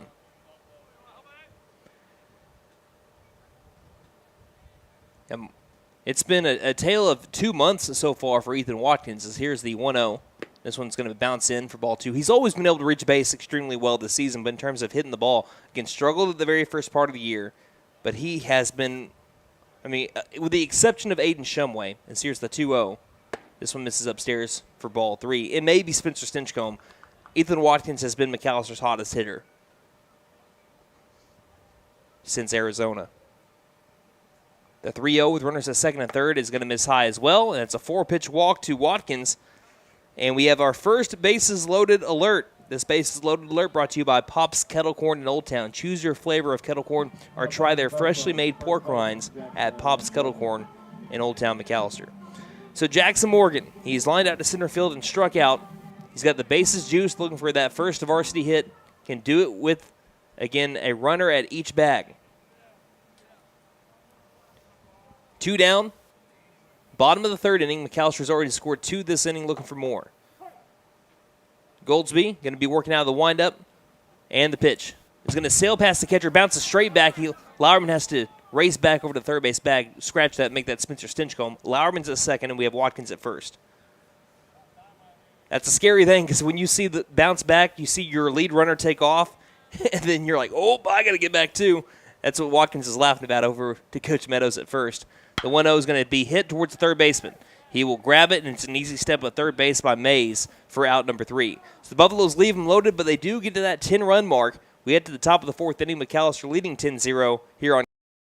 Hi, my name is Gail, and I invite you to T&W Tire, an Oklahoma-based company formed in 1987. In 2020, T&W Tire acquired the McAlester location, where Doug and I have worked for over 20 years, providing service to McAlester and the surrounding areas. Our trained technicians continue to provide quality service for brakes, suspension, and alignments, along with 24-hour road service. We carry Goodyear, Michelin, and many other brands to fit your budget. Stop by T&W Tire, Highway 69 and Peaceable Road, McAlester. Call 918-426-6571. Go Buffs! Beat the heat with American Standard Heating and Air Conditioning and Freeze and Flare, your local champs for cool perfection. Proud McAlester Buffalo supporters. Score with financing offers upon approved credit. See dealer for details. Call 918-217-8785 or visit freezeandflare.com to hit it out of the park. Licensed, bonded, and insured. Freeze and Flare, your home comfort, home run. License number 001-44485. Here at Reagan Auto, we offer a variety of services for your vehicle needs. AC and heat repair, brakes, tires, front end repair, alignments, electrical repair, and everything in between. We are proud to offer a select line of engines and transmissions backed by a 3-year, 100,000-mile nationwide warranty. Give us a call at 918-715-3236 or stop by and speak to one of our advisors about how we can help. 306 East Wyandotte in McAlester. From the team at Reagan Auto, thanks for your business. We head to the top of the fourth inning. McAlester leading 10-0 over Dell City. For Dell City, they're going to bring up their 5, 6, 7 hole batters. So it'll be Dylan Simmons, Josh Hardiman, and Ari Mays, 5, 6, 7. Simmons grounded out to the first baseman. It ended a Dell City threat back in the first when they had runners at first and third. They've been able to put someone on base every inning so far against Caden Less now. Here's the first pitch. It'll be a chopper, first base side, on a big hop, easy play for Jackson Morgan. He'll make the tag at first base, and it's 1 pitch, 1 out. That's what we call efficiency, and that'll be out number 1.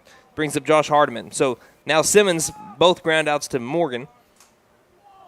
Hardiman reached on a drop third strike back in the second inning to lead off that inning. Setting up inside is Phillipson. Here's the first pitch. Checked at it. Don't think it mattered. Well, it should be a called strike anyway. It looked like it was in the zone in the first place. But first base umpire says he did not go around, and so it's going to be a ball. That looked like it. I don't know where that would have missed. Here's the 1-0 pitch. It swung on and missed for strike 1. And the count is now 1 ball and 1 strike. Are you sure? Because the board has it as 2 strikes. Well, the board is wrong because the first base umpire said that he did not go around. So the count is 1-1 on Hardiman.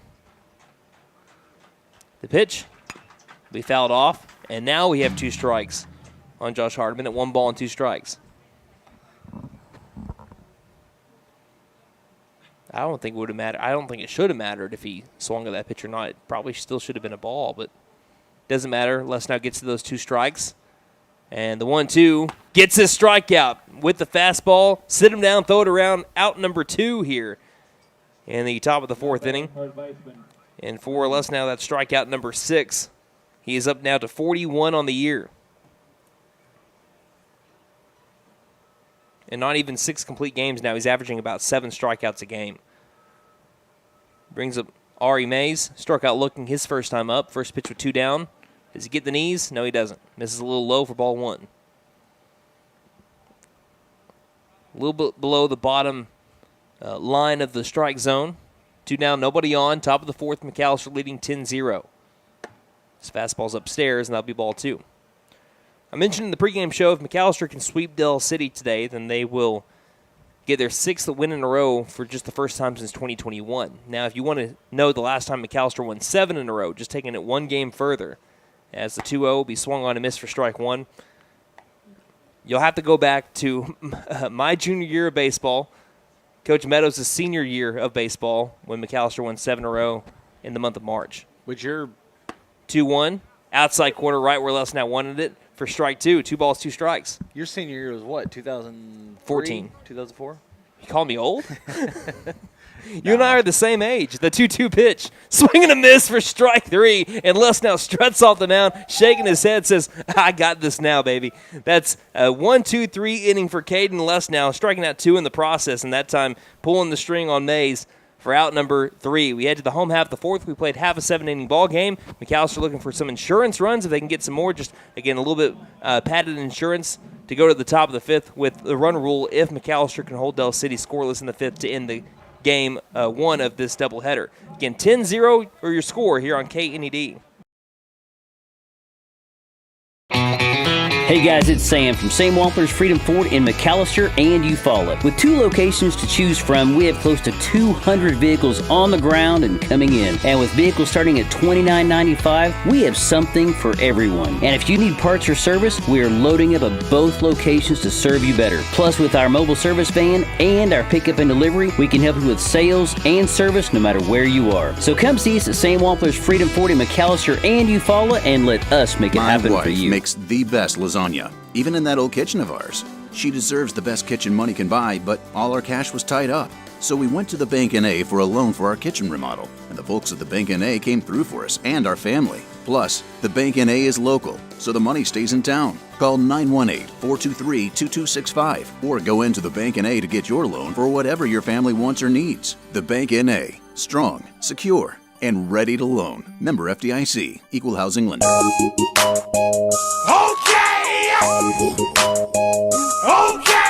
Tire and Auto says come meet our new owner, Dylan Hackler. We're a Michelin dealer and we're stocked up with Cooper, Toyo, Hankook, and Max's Buckshot Mutters and Farm and ATV tires. Tire light on? We can fill your tires with nitrogen. We do brakes, alignments, struts, and oil changes too. You'll appreciate our fast, friendly service. All work's guaranteed and estimates are free. OK Tire and Auto, 801 North 1st, McAlester. Call 918-423-2121. Good luck, Buffs. Have a great season. We have our first call to the bullpen of the day today. This call to the bullpen brought to you by Jet Tire Service. They have been serving Pittsburgh County and beyond since 1962. They offer 18 major tire brands. So the new pitcher for the Del City Eagles is here's the first pitch from them. It's a bunt attempt from Clark that'll be fouled off for strike one. New pitcher is Jacob Bizzell. He was the catcher, now onto the mound. As we have some other changes, so you might be wondering who's behind the plate now. I believe it is Blake Barker, who has moved from short to catcher. And from the mound to short is the previous pitcher, George Goldsby. As this pitch is swung on and missed for strike two to Jordan Clark to move the count to 0-2. Clark is 0 for 1 on the day with a walk and then a fly out to the shortstop. At the time, that was Barker. 0-2 pitch. Curveball laying off of it, low and outside, 1 ball, 2 strikes. McAlester will start their 4th time through the lineup in this inning. As Gunnar Hodgel's on deck, the leadoff man. The 1-2, fouled off the top of the bat, rolls towards the Hughes Field house. We'll do it again at 1-2. Clark all the way up in the right-handed batter's box, that front foot, right behind that white line. The 1-2 from the righty. Curveball that missed up high, and the count is now 2-2. In Bizzell's first inning of work, wind up and the pitch. We'll miss low and outside, and the count is now full. Good eye by Jordan Clark has worked it back to full at 3-2. I don't know if it's not really sidearm throwing for Bizzell, but it's that 3/4 arm slot. As here's the next pitch, and it sails past the catcher Barker, and that'll be ball 4. So great job by Clark getting into a 2-strike count. I believe the count was 1-2, and he works it back to full and then draws the walk for the top of the order. Brings up Gunnar Hodgel, who is, again, 2 for 2 with an RBI single, sandwiched between a first inning single and his previous inning walk. Looking to stay perfect on the day. First pitch to Clark from the pitcher Bizzell into Hodgel is going to miss for ball 1. Looked pretty good, just didn't get the inside corner. I was surprised Clark didn't take off for second. He does take off for second here. It's high. Throwing from his knees to the shortstop position is going to be almost in time, but it sails past shortstop Goldsby. Ormsley gets it behind. What an arm from Barker behind the plate. Threw that from his knees against the wind on a dart. Just skip past the middle infielders. Count is 2-0 on Hodgel. And now Clark takes off for third. Here's the line drive. It hits off of the third baseman, Mays, and it rolls towards the shortstop position. This will be going down. Well, we'll see what it officially is ruled. It's funny because Mays was going to third anyway, breaking towards the bag to be able to try to get Clark out of third base on the throw, and that's exactly where the ball went, and it hit off the shins. And it rolled towards the shortstop Goldsby. It brings up Caden Lutz now. We'll see what that's officially scored, as we're a little bit behind on Game Changer right now.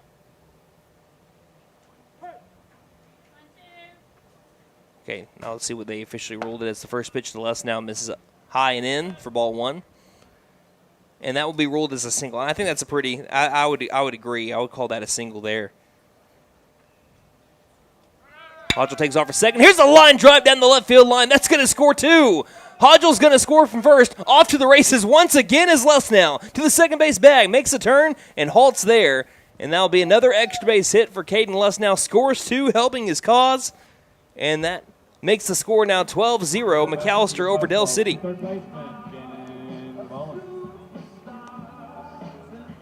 That is a 2 for 3 day for Lutz now with 3 RBI. And it brings up Gandon Mullins, who is 3 for 3 with 3 RBI, including 2 extra base hits. So Mullins is looking to stay hot. wanting to trade places with fellow senior at second. Caden Lesnow, first pitch, low and inside for ball 1. Mullins hit a double in his first at bat, single in his second, double in the last one. Now Lesnow taking off for third. The pitch is high and inside. The throw down of third is on a dime. Got Lesnow. I would probably think maybe just twice before you steal on Barker, as he has got a cannon. He almost threw out Jordan Clark, who is a speedster on the base pass. Almost threw him out from his knees earlier this inning, as this pitch misses inside. And that'll be ball 2 on Mullins.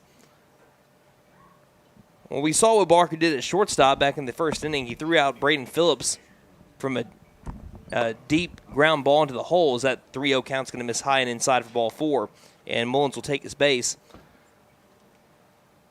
But I think Barker's got like legit D1 level arm based on what we're seeing early. Braden Phillips is 1 for 3 with an RBI double. First pitch is outside corner, strike 1. So 1 down for McAlester, bottom of the 4th, leading 12-0 with Mullins at first base and Phillips at the plate, who's 1 for 3. This pitch misses way high, and the count is now 1-1.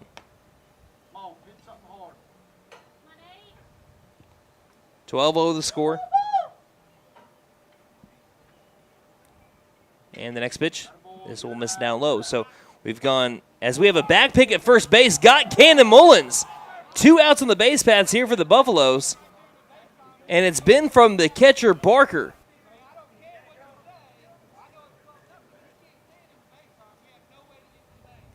And what Coach Mullins is arguing was that the path to first base was blocked off. So there was no way for Mullins to get back to the first base bag. That is why Coach Mullins, you might hear him in the background kind of arguing that call there. That's what Coach Meadows was trying to say at first as well, that there's no path back to the bag as the next pitch misses high. And the count is 3-1. Scoreboard on the field shows 2-1, but the count is 3-1. So that's 2 throwouts on the base paths for the catcher, Barker. Caught someone stealing at third and backpicked on a snap throw to get Mullins at first base. As this curveball misses low and outside, and that'll be ball 4.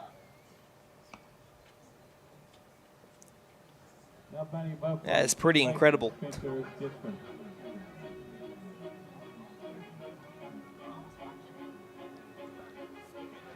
So runner at first, McAlester leading 12-0, bottom of the 4th inning. 2 down for Spencer Stinchcomb, whose first pitch is going to miss down low for ball 1. And after being able to steal a whole lot in the first 3 innings, McAlester base runners are like, need to keep a better eye here on the catcher, Barker. He takes off for second, Phillips does. The pitch is going to miss inside, as taking second easily will be Phillips. It was a problem on the transfer from Barker from glove to hand. The count goes 2-0. Stinchcomb is 2 for 3 with 3 RBI. Top half of the lineup has been excellent. I mean, every hit from McAlester, which they have 11 out of their 12 hits, have been from the 1 through 5 guys. That one you might have heard fouled off for strike 1. So Phillips in scoring position, 2 balls, 1 strike for Stinchcomb. Team leader in RBI. And the 2-1. Phillips takes off for third. The pitch is high and inside. The throw down over to third. He's going to get past the third baseman, Mays. Phillips doesn't really have a play over at third as he hops back up. And getting it back in quickly is the left fielder. Count now 3-1 on Spencer Stinchcomb. And Stinchcomb is, as of right now, 5 for his last 7 with 5 RBI, and that's another, oh no it's not, jumping and making the catch at the second baseman, Wormsley. Again, barreled it up nicely, Stinchcomb once again, but a nice play by Wormsley at second.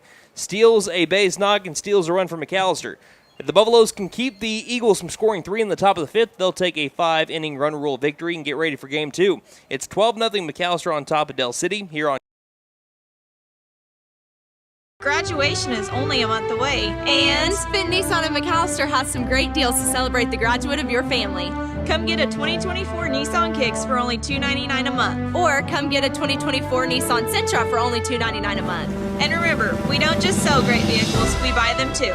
Don't forget to tell them Maddie sent ya. Fenton Nissan is your best deal dealer. Shop us online now at Angel's Diner fentonnissan.com. Steakhouse and Pub serves great breakfasts all day and juicy burgers too. Angel's Diner also serves brick oven pizza on Friday and Saturday nights from 5 p.m. to close. Angel's Steaks are certified Angus beef and the pub offers beer, wine, and mixed drinks. Breakfast, lunch, and dinner make it Angel's Diner Steakhouse and Pub, 1402 South George Knight Expressway, McAlester. Call 918-423-2633. Open Monday through Saturday, 7 a.m. to 9 p.m., Sundays, 8 a.m. to 2 p.m. Like us on Facebook. Hi, my name is Gail, and I invite you to T&W Tire, an Oklahoma-based company formed in 1987. In 2020, T&W Tire acquired the McAlester location, where Doug and I have worked for over 20 years, providing service to McAlester and the surrounding areas. Our trained technicians continue to provide quality service for brakes, suspension, and alignments, along with 24-hour road service. We carry Goodyear, Michelin, and many other brands to fit your budget. Stop by T&W Tire, Highway 69 and Peaceable Road, McAlester. Call 918-426-6571. Go Buffs!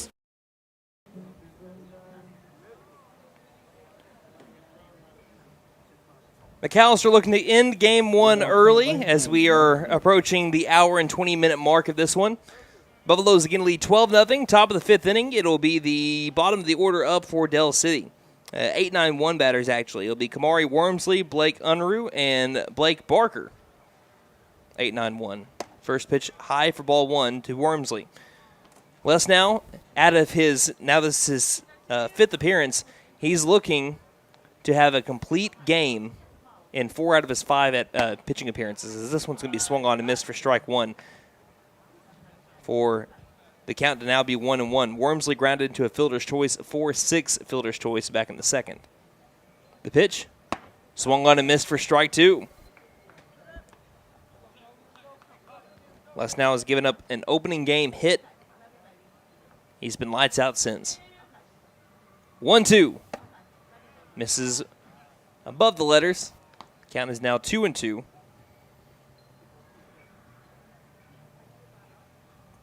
Has struck out 7 so far today.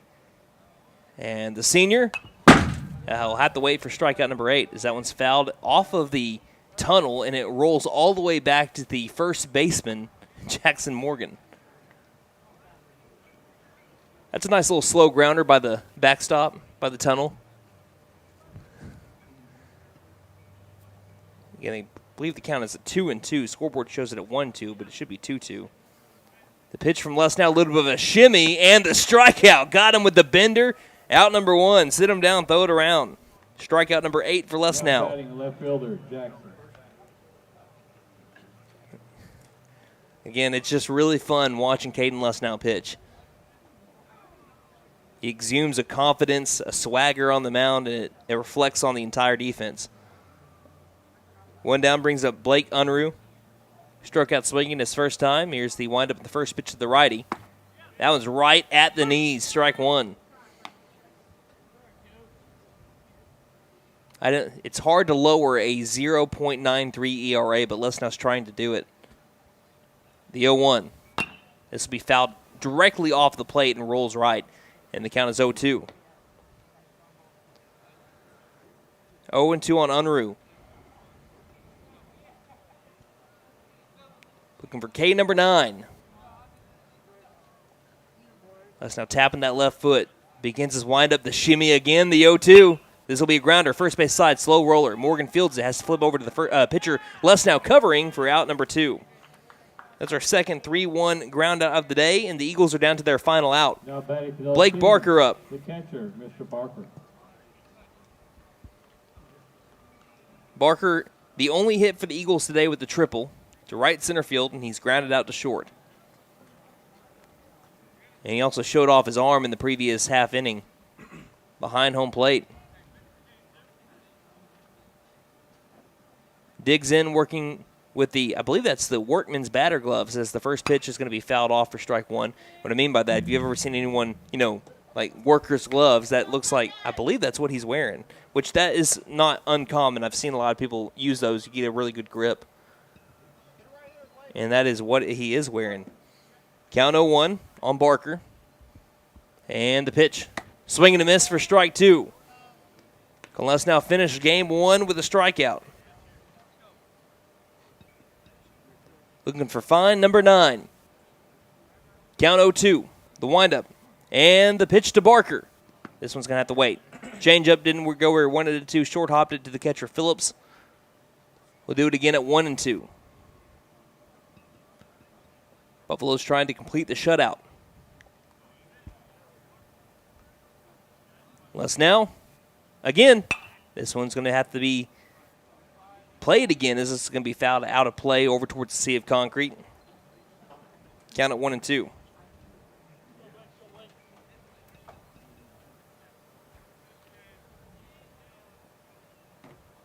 Barker's always going to be a tough out. He's all the way up in the batter's box. The pitch again. And just staying alive. He was swinging for the fences on that cut with 2 strikes on him. Fouls it off of the catcher, Phillips. And the home plate umpire will give Phillips a little bit of time to walk it off. He'll deliver the game ball to Lesnow himself and walk back behind Phillips. We're going to do it again with 2 strikes on Barker.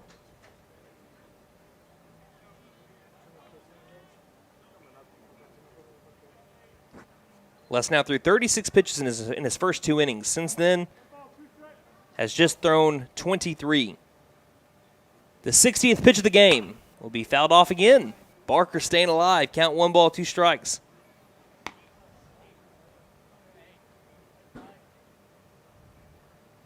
Like Independence Day, Barker will not go quietly into the night right here. Or into the day, I guess. We're still at 4:25. Here's the 1-2 pitch. And staying alive as he lets this one travel into the left-handed batter's box, low and away. And count is even at 2-2. What a battle we got brewing here. 2-2. Swing and a miss for strike 3. Pulled the string on him, delivered the off-speed, and that is it for game 1. Ladies and gentlemen, Buffalo fans far and wide, grab that brush and paint that win column black and gold. Another shutout victory for Caden Lesnow, his 3rd in a row, as he goes the distance to get the Game 1 victory, 12-0 over Dell City. We're going to take a slight break, come back with some post-game stats. Again, don't go anywhere. We'll be back in about 30 to 60 seconds here on K.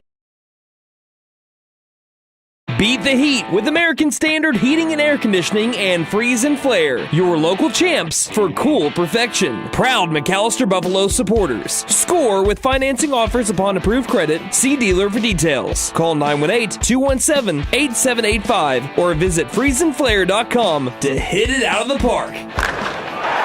Licensed, bonded, and insured. Freeze and Flare, your home comfort, home run. License number 001-44485. Told you, just 60 seconds and we'd be back. Final game time today for Game 1, an hour and 25 minutes. Hour and 25 minutes for Game 1 as McAlester improves to 12-4 on the year. They have now won 5 in a row, and as I mentioned during the broadcast, they'll be looking for lucky number 6 for the first time since 2021. Let's look at our post-game stats brought to you by Big V Feed Center in McAlester, Hadco Farm and Ranch in Kiowa, and Shakota Wholesale Feed Company in Shakota. Go see all of them for your spring feeding program needs. Let's start off with the Dell City Eagles dropping to 3-10 on the year. Blake Barker went 1 for 3 with a leadoff triple. The Eagles would not have a hit for the remainder of the game. George Goldsby went 0 for 2.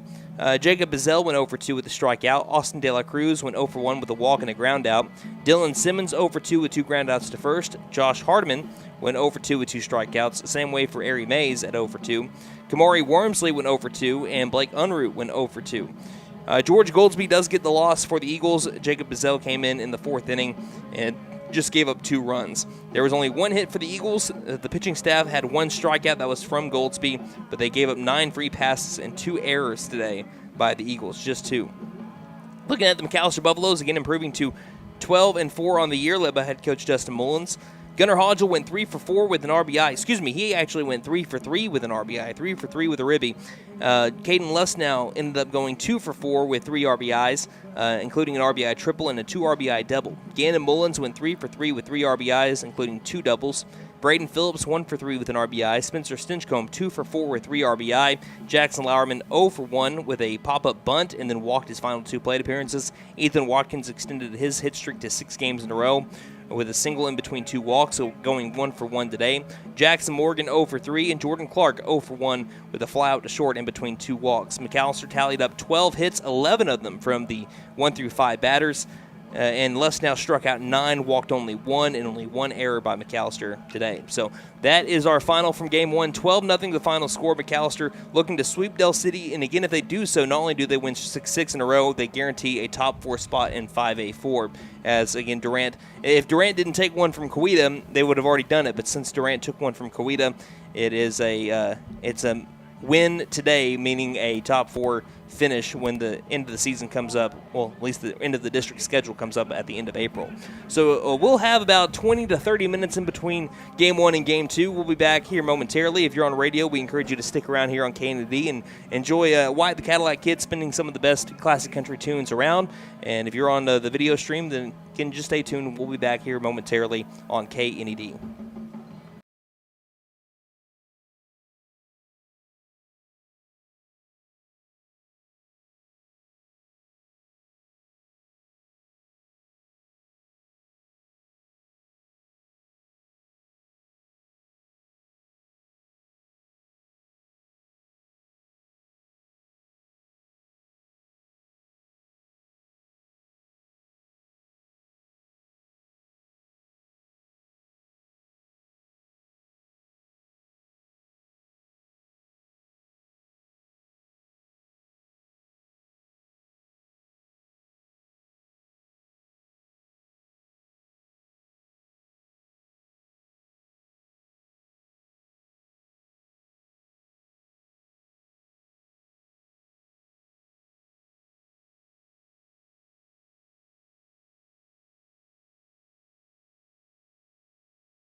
Welcome back to Mike Deke Field here in McAlester, Oklahoma. I'm Brandon Green along with Austin Wheat bringing you McAlester baseball. If you missed game one, it was over in a short amount of time, an hour and 25-minute game in which McAlester won in run rule fashion over the Del City Eagles 12-0 in 5 innings to improve to 7-0 in district play, winning their 5th in a row and improving to 12-4 on the year. They're looking for the sweep. If they can do so, again, if you didn't catch the first broadcast, McAlester win their 6th in a row for the first time since 2021 and ensure a top 4 spot in the 5A4 standings no matter what happens the rest of the way. We already have both coaches meeting at home plate. They've already concluded handshakes. Again, let's start off with the lineup by the Del City Eagles, 3-10 on the year, 0-7 in 5A4 district play, led by head coach Kilby McGuire. 1 through 9 will look like this. The pitcher number 8, Blake Barker. Barker on the mound. Batting second, the shortstop number 5, George Goldsby. Goldsby at short. Batting third, the third baseman, number 13, Jacob Bizzell. Bizzell at third.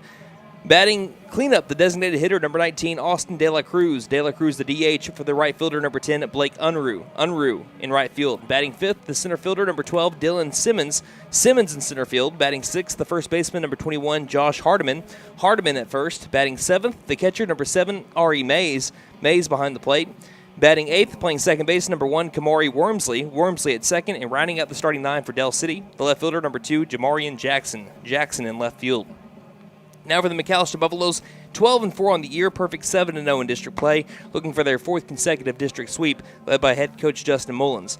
Leading it off, the third baseman, number 11, Gunnar Hodgel. Hodgel at the hot corner. Batting second, the shortstop, number 2, Caden Lesnow. Lesnow at short.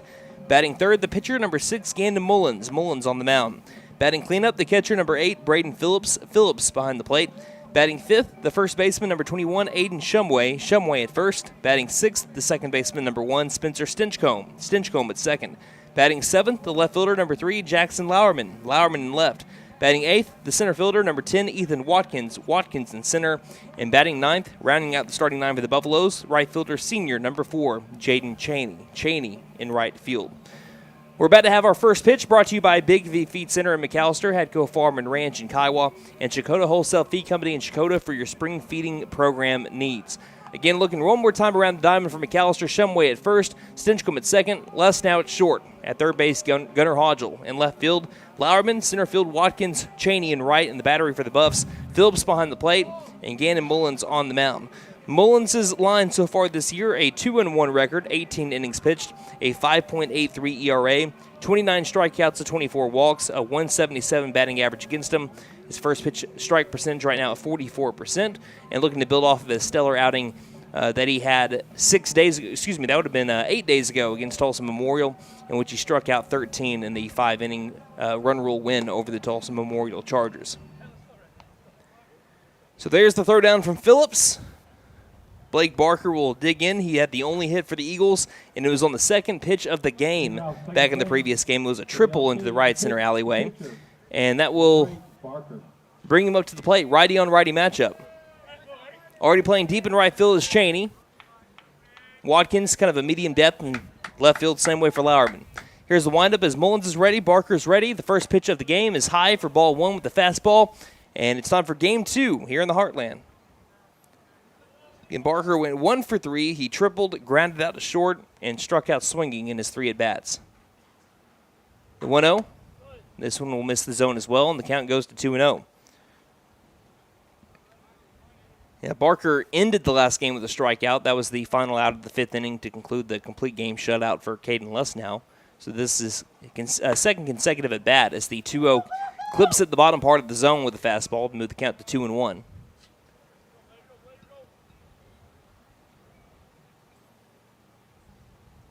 Mullins winds and deals the 2-1 pitch. Way outside, and the count is now 3-1.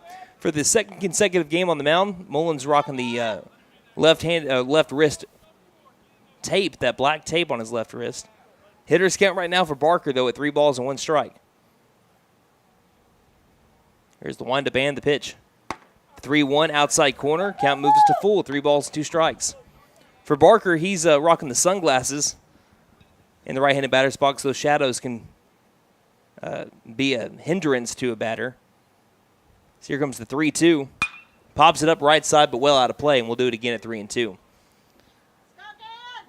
Sometimes it can be hard to see the fastball in the way that it's moving when it goes from the sun into the shadow of the grandstand and then towards you. On the flip side, for a pitcher, it can be hard to see the signs looking into the shadows all the way to Phillips behind home plate. We'll do it again at 3-2. The windup and the pitch from the senior Mullins. Low and inside, ball 4, and the first batter for the Eagles draws a walk, Blake Barker. And it brings up the shortstop, number 5, George Goldsby. Now batting the shortstop, Goldsby. Goldsby was the starting pitcher for the Eagles in the previous game. He ended up going 3 innings and 8 hits, 8 runs as well. 7 of them were earned. So runner at first, nobody out. Top of the first, no score. First pitch, well low and outside, actually skips into the catcher Phillips for ball 1.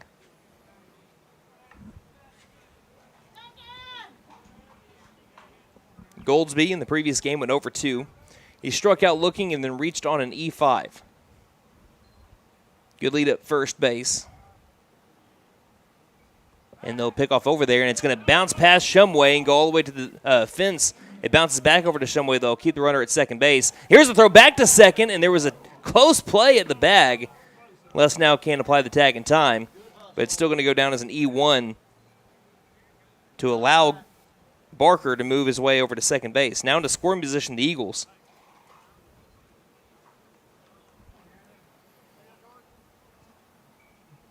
Righty-on-righty matchup, Goldsby. All the way back in the box against Mullins. Runner at second. And the 1-0. This one will miss low as well, ball 2.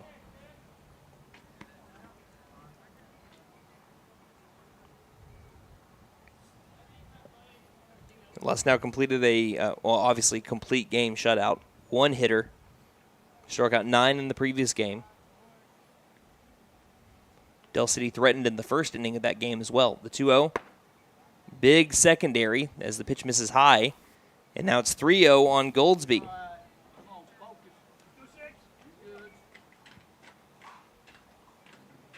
So Mullins trying to find his groove right now. So here's the 3-0 pitch. That one misses the outside corner. It's a 4-pitch walk to Goldsby. So it was a 7-pitch walk to Barker. A 4-pitch walk to Goldsby brings up Jacob Bizzell.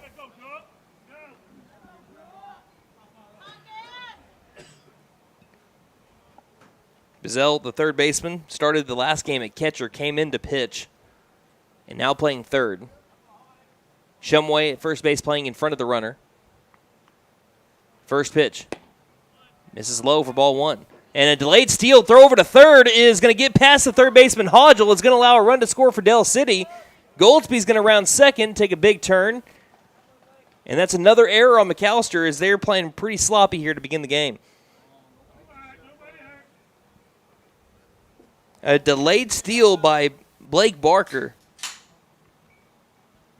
A throw that was right on the money might be able to get him. But he took third base, now advancing over to second on the throwing error. Still nobody out, and the count 1-0 on Bizzell. Next pitch low, ball 2.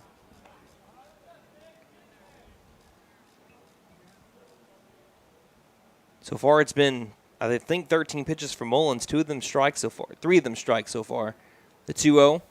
This one will be fouled off at the plate, and the count goes to 2-1. Sometimes you just need to see one get into the strike column. Let's see if that's what Mullins needs here as the count goes to 2-1. So Eagles with an early 1-0 lead. They have not scored 2 runs in a district game yet. They faced the top half of the district as well, but it's lost 10-0 to Talcott and 14-1 the next game. So here's the 2-1. That one misses low, and it's ball 3. They lost to Sepulveda 19-1 and 17-1 and lost to Coweta 11-1 and 17-0. But they're leading the Buffaloes here in the top of the first without recording an out. With the runner at second and the 3-1 pitch. This one's low as well. Back-to-back-to-back walks. And already 2 errors here in the first brings up Austin De La Cruz.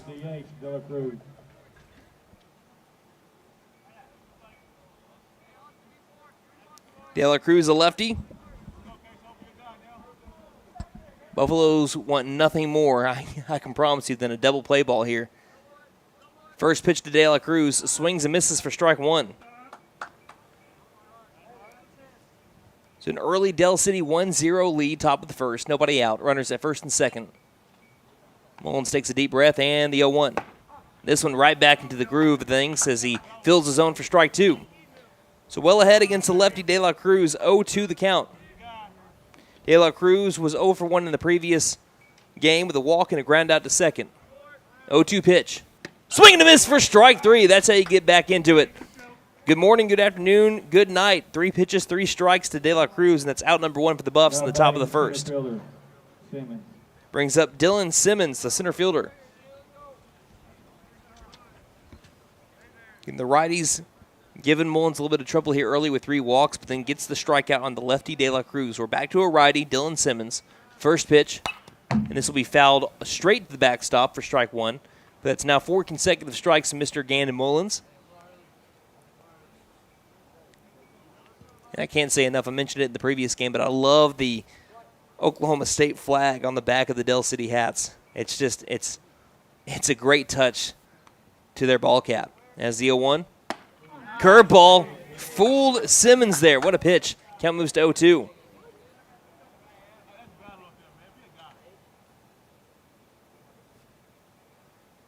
Mullins looking for back-to-back strikeouts. Looks at second. And the delivery. Swing and a miss for strike three. First base is already occupied. They'll throw it to third to get the out. And they say he went underneath the tag. First base was occupied. And the runners took off for second and third. First base was already occupied. They didn't take off until the ball hit the turf. So the batter is still out. It doesn't matter if they took off then. They were still occupied at the time of the strikeout, so it still leads to an out. Runners do advance to second and third on the ball that hit into the turf. Here's the first pitch to Hardiman. It's going to be low. That breaks up a 6th consecutive strike appearance there from Mullins. And sliding underneath the tag just a minute ago was Goldsby to get over to third. The 1-0, swing and a miss for strike 1. 1 ball, 1 strike. So Mullins has responded nicely from back-to-back-to-back walks with a couple of Ks. Count is even at 1-1. And the pitch. This one's fouled off, and the count moves to 1-2. Dell City's up 1-0, but can Mullins bounce back nicely from a few walks to begin the game? We'll see. Here comes the 1-2 pitch to Hardiman. Curveball, got him looking, strike 3. What a pitch. And now leave the runner stranded at second and third. Dell City does strike, though, with a run in the top of the first inning on a couple of errors by McAlester and a few walks, but they limit the damage to just 1. McAlester will try to answer back when we head back in the bottom half of the first here on KN. Here at Reagan Auto, we offer a variety of services for your vehicle needs. AC and heat repair, brakes, tires, front-end repair, alignments, electrical repair, and everything in between. We are proud to offer a select line of engines and transmissions backed by a 3-year, 100,000-mile nationwide warranty. Give us a call at 918-715-3236 or stop by and speak to one of our advisors about how we can help. 306 East Wyandotte in McAlester. From the team at Reagan Auto, thanks for your business. Hey guys, it's Sam from Sam Wampler's Freedom Ford in McAlester and Eufaula. With 2 locations to choose from, we have close to 200 vehicles on the ground and coming in. And with vehicles starting at $29.95, we have something for everyone. And if you need parts or service, we are loading up at both locations to serve you better. Plus, with our mobile service van and our pickup and delivery, we can help you with sales and service no matter where you are. So come see us at Sam Wampler's Freedom Ford in McAlester and Eufaula and let us make it happen for you. My wife makes the best lasagna, even in that old kitchen of ours. She deserves the best kitchen money can buy, but all our cash was tied up. So we went to the Bank N.A. for a loan for our kitchen remodel, and the folks at the Bank N.A. came through for us and our family. Plus, the Bank N.A. is local, so the money stays in town. Call 918-423-2265 or go into the Bank N.A. to get your loan for whatever your family wants or needs. The Bank N.A. Strong, secure, and ready to loan. Member FDIC, Equal Housing Lender. We get to the bottom of the first inning. The Eagles score 1 run on 3 walks, 2 errors, but Gannon Mullins bounced back with 3 consecutive strikeouts in the middle of the Eagles' order. It'll be up to the Buffaloes lineup to be able to answer back and hopefully then some. Gunnar Hodgel, Caden Luss, now Gannon Mullins 1-2-3 for McAlester, looking for their 6th in a row. Gunnar Hodgel was 3 for 3 with an RBI. Les Now 2 for 4 with 3 RBI. Gannon Mullins 3 for 3 with an 3 RBI. So they totaled up to have 7 runs batted in between the 1, 2, 3 batters. Again, is that good? It ain't bad. 1-0 the score. McAlester looking to answer back. Hodgel, since he was moved up to the 1 spot in the order, he is 4 for 6. Take that back. He is 4 for 5 with an RBI. And he's also drawn 3 walks. And Hodgel was 3 for 3 with a ribby in the previous game. First time seeing Blake Barker as we're going to look around the diamond after this first pitch as it misses inside for ball 1. So around the diamond, Hardiman at first, Wormsley at second, Goldsby is at short. That's where he went after he left the mound in the previous game. Bizzell at third, as here's the 1-0. This misses outside for ball 2. Bizzell was a catcher, then moved to pitcher, now at third. In the outfield, you have Jackson in left, Simmons in center, and Unruh at right. And the battery for the Eagles is here's the 2-0. And look out as this one hits Gunnar Hodgel on a curveball that got away from Barker. And that's a leadoff base runner for the Buffs, the tying run on the base paths. In the battery for the Eagles, you have Mays behind the plate and Barker on the mound. Barker was the shortstop, moved to catcher to catch Bizzell. And again, McAllister's got to be careful on the base paths, especially with Barker throwing, because he delivers heaters. He picked off 2 McAllister base runners as Hodgel does not take off for second on the pitch that gets away from the catcher, Mays. Yeah, playing catcher, Barker was able to get Lesnow caught stealing over at third. That's only the second caught stealing on Lesnow in 2 seasons. And then he was able to backpick Gannon Mullins at first in the same inning. 1-0 misses upstairs, and the count is now 2-0. McAllister has not seen a strike yet from Barker. Lesnow went 2 for 4 with 3 RBI and had a batter's interference. Here's a pickoff over to first that slightly gets by the first baseman Hardiman, not far enough for Hodgel to take second.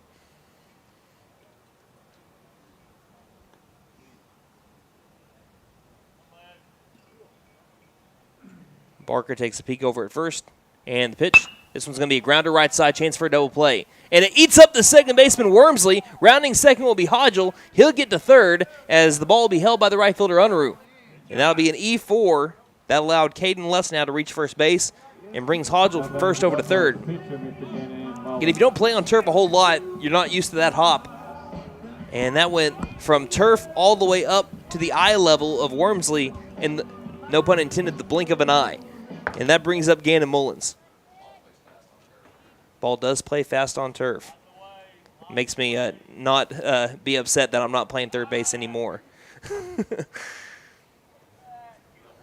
Gannon Mullins, 3 for 3 with 3 RBI. Now, I only played on turf a couple of times. This running over to second will be Lesnow, but a foul ball would bring him back. The ball is fouled off of Mullins' ankle for strike 1. I only played on turf a couple of times, and I had the unlucky, I guess, the misfortune of taking on the Carl Albert Titans at third base on turf field. And if you ever knew the name Gavin LaValle, he ended up getting drafted by the Cincinnati Reds. So he's pretty good. Here's the 0-1. That's going to be a 31 move, trying to see if Lesnow goes early. He does not. I was in double play depth, which you don't know what that is at third base. You're playing even with the bag, so you're kind of playing a little bit further in.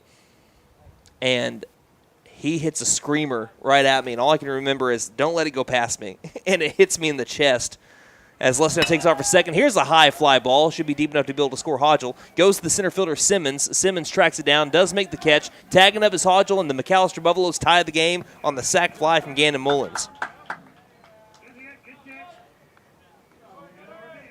That makes it 1-1 here in the bottom of the first. Mullins is helping out his own cause there, and that brings up Braden Phillips with a runner at first. Tie game 1-1 in the bottom of the first inning. But I remember, don't let it go past me. And it hits me in the chest.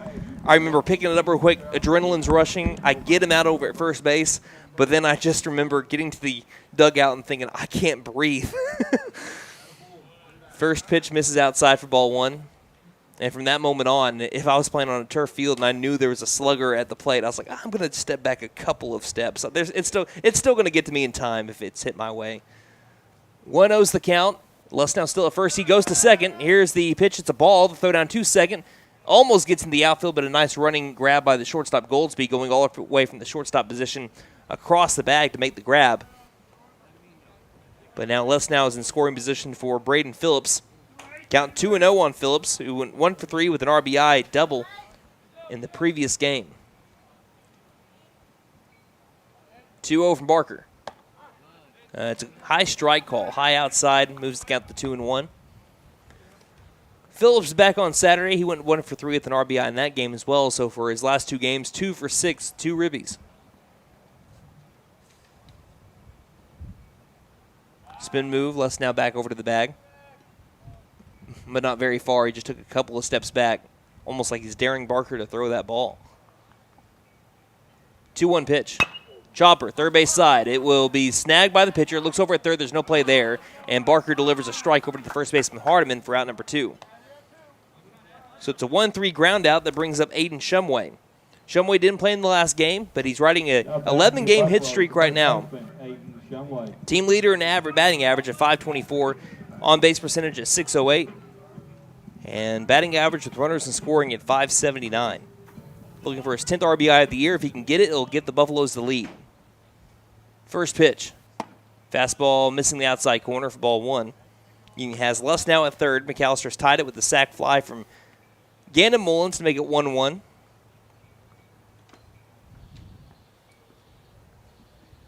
Barker getting his signs from his catcher, Mays, and deals the 1-0 pitch. This one's going to bounce by the catcher, Mays, and it's going to allow Les now to score, and the Buffaloes take their first lead of game 2. It's 2-1. But, again, I don't know if there's a hotter batter in 5A baseball than Aiden Shumway right now. 11-game hit streak, batting .625 during that span. So right now the count is 2-0 on Shumway. And the pitch. Going to be another ground ball right side, and it'll eat up the second baseman, Wormsley. That's going to be another error here on the Del City Eagles in the first. It's going to allow Shumway to reach base safely, but again, you put the ball in play, good things happen. And it brings up Spencer Stinchcomb.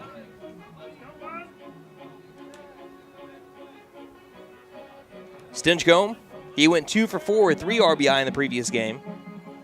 He has hits like we mentioned in the last broadcast, 4 of his last 5, now 5 of his last 6 after a great game earlier. But this one's popped up near foul territory. I don't think anyone can get to this one as it will get out of play. Count is 0-1 on Stinchcomb. Shumway at first base with 2 down and a 2-1 McAllister lead. Barker deals. Next pitch outside. Count goes to 1-1. They actually ruled that Shumway ground ball a single on Game Changer. Count is 1-1. And the pitch. This one does clip the outside corner, and the count goes to 1-2 on Stinchcomb. Well, they're going to label it a single. I'm not going to, if he doesn't get a hit the rest of the game, not going to take away a 12-game hit streak. Decent lead at first by Shumway. Again, has a lot of stolen bases on the year, too, 11 of them. Doesn't take off, though, as the 1-2 is outside. And Deuce is wild here in the first. 2 balls, 2 strikes, 2 outs. McAllister with a 2-1 advantage.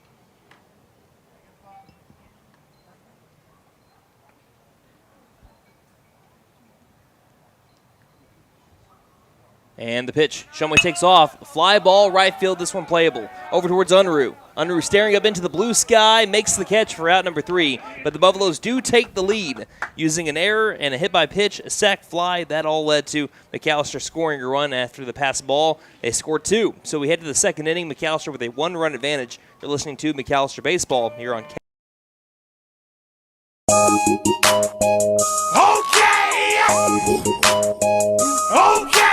Tire and Auto says come meet our new owner, Dylan Hackler. We're a Michelin dealer and we're stocked up with Cooper, Toyo, Hankook, and Max's Buckshot Mutters and Farm and ATV tires. Tire light on, we can fill your tires with nitrogen. We do brakes, alignments, struts, and oil changes too. You'll appreciate our fast, friendly service. All work's guaranteed and estimates are free. OK Tire and Auto, 801 North 1st, McAllister. Call 918-423-2121. Good luck, Buffs. Have a great season. Graduation is only a month away. And Finn Nissan of McAllister has some great deals to celebrate the graduate of your family.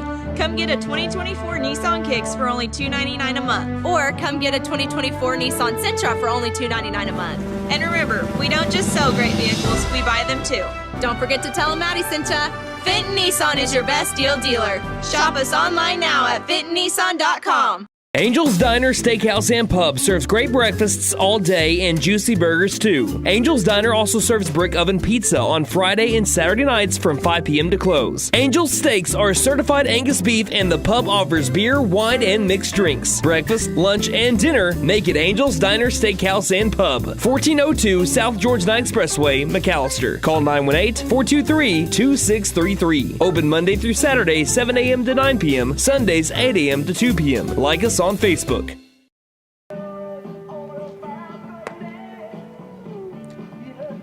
We head to the second inning. McAlester leading 2-1 over the Dell City Eagles. As we bring up the bottom of the order for Dell City, Ari Mays, Kamari Wormsley, and Jamarian Jackson. 7, 8, 9 for the Eagles. That will be the lineup here. Mays, again, he went from third base. I actually stayed at third base the entire time, now playing catcher. The Eagles with 3 catchers in their 2 games. Here's the windup in the first pitch to Mays. It will miss the lower part of the zone, a little bit outside 2 for ball 1. In a rough start for Mullins in the first inning, he walked 3, but then he answered back with striking out 3. As here's the 1-0.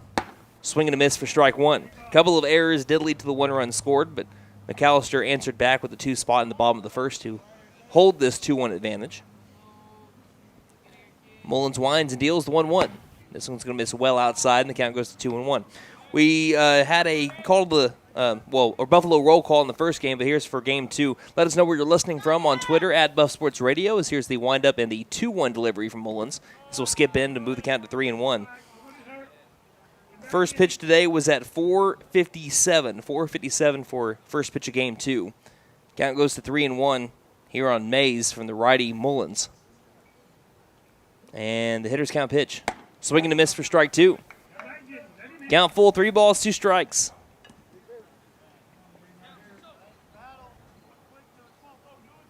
Mullins looking for the strikeout to begin the second inning right. And he gets it. Low outside corner with the heater. Sit him down, throw it around, painting the black. Route number 1. 4 consecutive strikeouts for Gandon Mullins brings up Kamari Wormsley. Wormsley, he grounded into a fielder's choice and struck out swinging in his 2 at-bats in game 1. Another right-handed batter, first pitch way high. That'll be ball 1.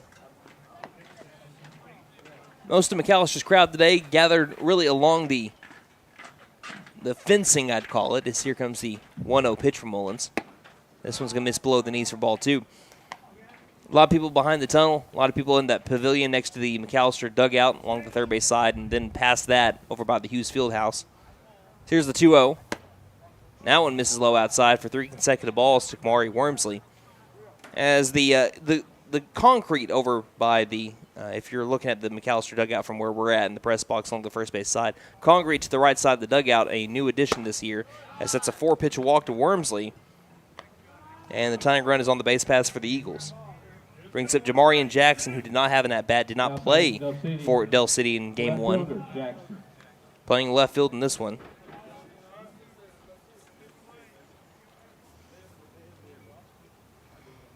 It's a 2-1 McAlester lead. Dell City trying to answer back. Playing in is the third baseman Hodgel, and the pitch. This one a little bit below the knees as well. 1 ball, no strikes to Jackson. It's been 4 strikeouts, 4 walks. That is what it's looked like. First time through the order, first 8 batters. 1-0. Tries to bunt it, and it's going to be fouled off of Phillips, and that'll be strike 1. 1 ball, 1 strike.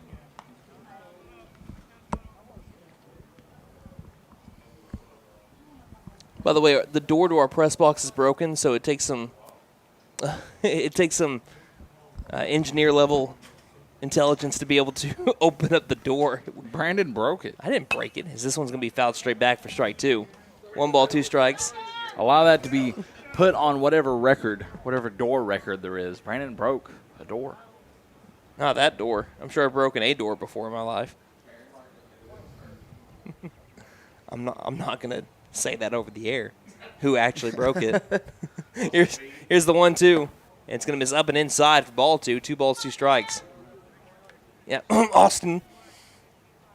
Austin's calling. Me? Austin's doing the color commentary with me today and also running the camera for me. Expertly, I might add. 2 balls, 2 strikes, 1 down, 1 runner on over at first base. McAlester leading 2-1. Mullins will step off. And calling time is Jackson. Jackson takes a little bit of a moment to collect himself, gets back into the right-handed batter's box. And the 2-2 upcoming. Swing and a miss for strike 3. High heater got him chasing. And that'll be out number 2. We're back to the top of the order. And so that is a wild first time through the lineup. Walk, walk, walk, strikeout, strikeout, strikeout, strikeout, walk, strikeout. That was 1 through 9. Now we start the second time through the lineup for the Eagles. Blake Barker drew a walk in 7 pitches. And the only Eagle with a hit so far today, looking to get another one to try to tie the game. Pickoff over to first is not in time. McAlester had a couple of errors in the first inning that led to the run scored. And they're both on the base paths. Not a ball put in play. First pitch, curveball. Got him fooled there. Barker was kind of leaning into it. Well, he wasn't leaning into it, but he's turning away from it like it was going to hit him. And the curveball, sharp break, across the plane, strike 1. 0-1. And the pitch goes back to the curveball, and he catches the letter, strike 2. Del City said to leave it up, but that one from our angle looked like it crossed that Del City interlocking DC in the pocket area of the jersey right there. And the count is 0-2. Mullins delivers. Fastball, tried to get him to chase, changing the velocity. Count moves to 1-2.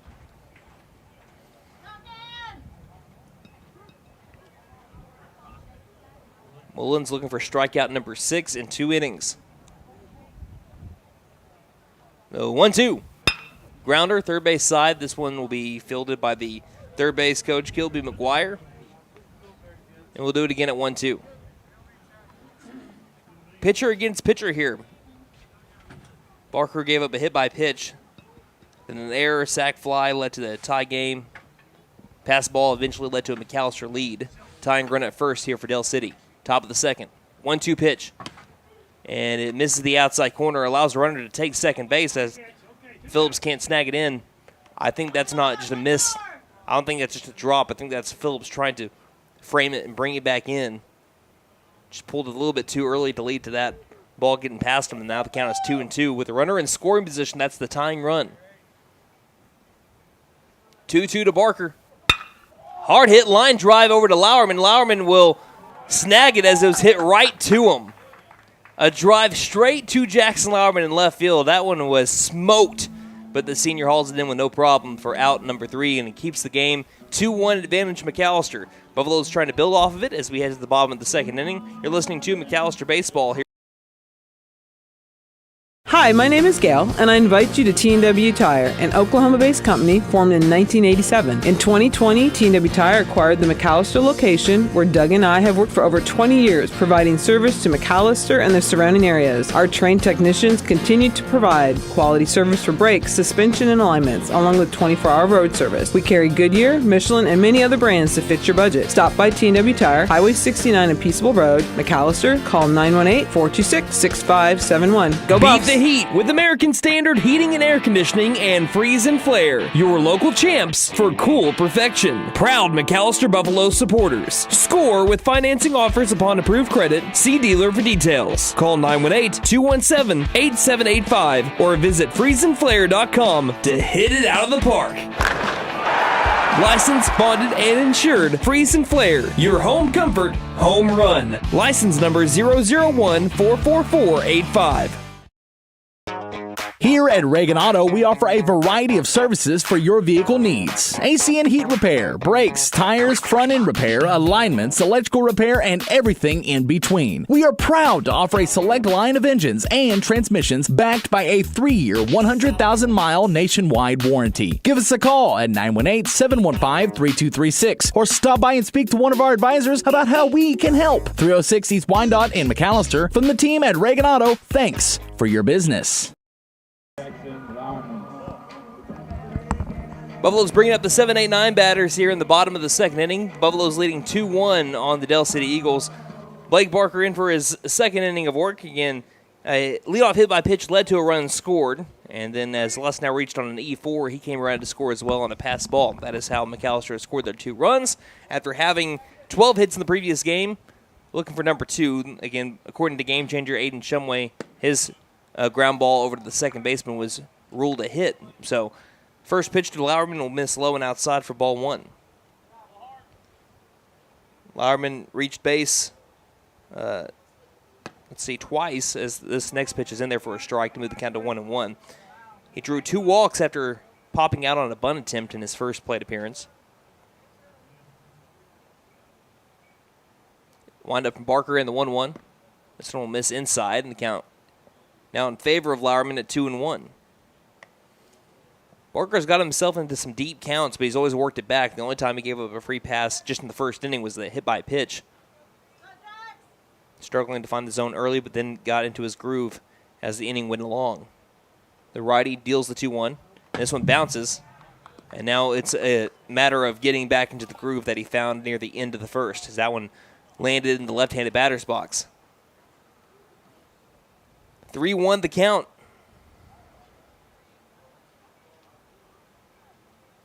Barker likes what he sees from Mays and the pitch. This one's going to miss upstairs. It's a 5-pitch walk to Jackson Lauerman.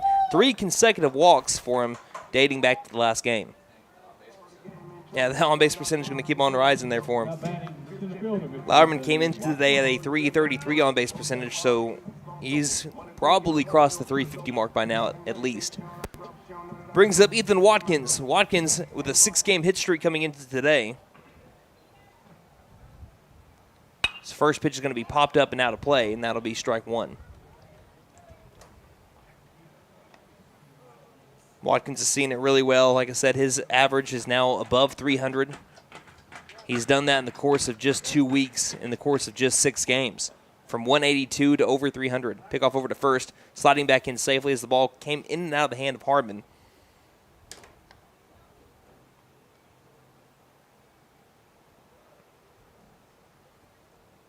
Hardman's got to be careful.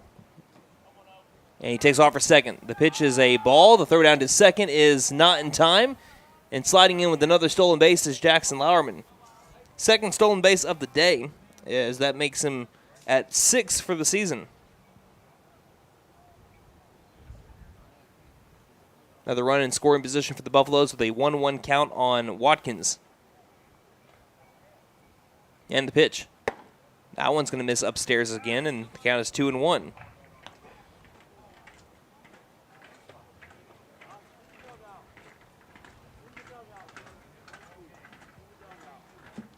Watkins not only hitting the ball well, I mean, he obviously is seeing it, but he's making great contact. Every time he hits the ball, it feels like it's barreled up. He's just into one of those grooves right now. 2-1. This one skips in and actually goes behind the catcher, Mays. Who yelled that? Lauerman goes over to third, and there was somebody that yelled, "Runner," and let that roll. And the count is 3-1. I don't know who that was. Was that someone from McAlester dugout? It was one single person just yelling "runner" on an easy take of third. 3-1 pitch to Watkins. That one nearly hits him. He ducks and gets out of the way. And that'll be ball 4. So it's back-to-back walks to begin the second inning for McAlester, who are leading 2-1. And brings up Jaden Cheney. Cheney looking for his first hit of the year. I have him at 0-2. 0 for 2 on the year with 2 walks, 2 strikeouts. Right fielder today for the Buffaloes. And Brian, yep, we did Buffalo roll call. He said, y'all know where I'm at. Listening in from Florida says, let's go Buffs. Thank you, Brian, for tuning in. McAlester with a 2-1 lead right now. In the storyline in today's game, McAlester looking for 6 in a row for the first time in 3 years. Did not even do that in the year that they went to the state tournament. Showing bump pulling back as it bounces off the plate. And a good snag by Mays keeps the runner at third. Cheney pulled back, and that will be 1 ball, no strikes.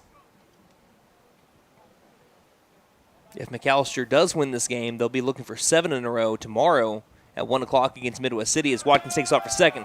The pitch is low. The throw goes to the second base bag, but Lauerman will stay put at third. And that's a steal for Watkins. Runners at second and third with the count 2-0 on Cheney. Yeah, they'll be going for 7 in a row tomorrow against Midwest City at 1 o'clock for the first time for a 7-game win streak, according to Game Changer, with a little bit of help from Max Preps as well, since 2013. This one will be fouled off by Cheney.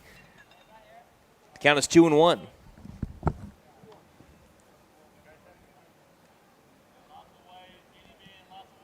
Runners at second and third. You might be hearing Coach Homer, hitting coach for McAlester from the dugout, saying lots of ways to get him in. He's got runners at second and third right now with nobody out. 2-1 pitch. Misses well outside, and the count is now 3-1. Top of the order lurking on deck.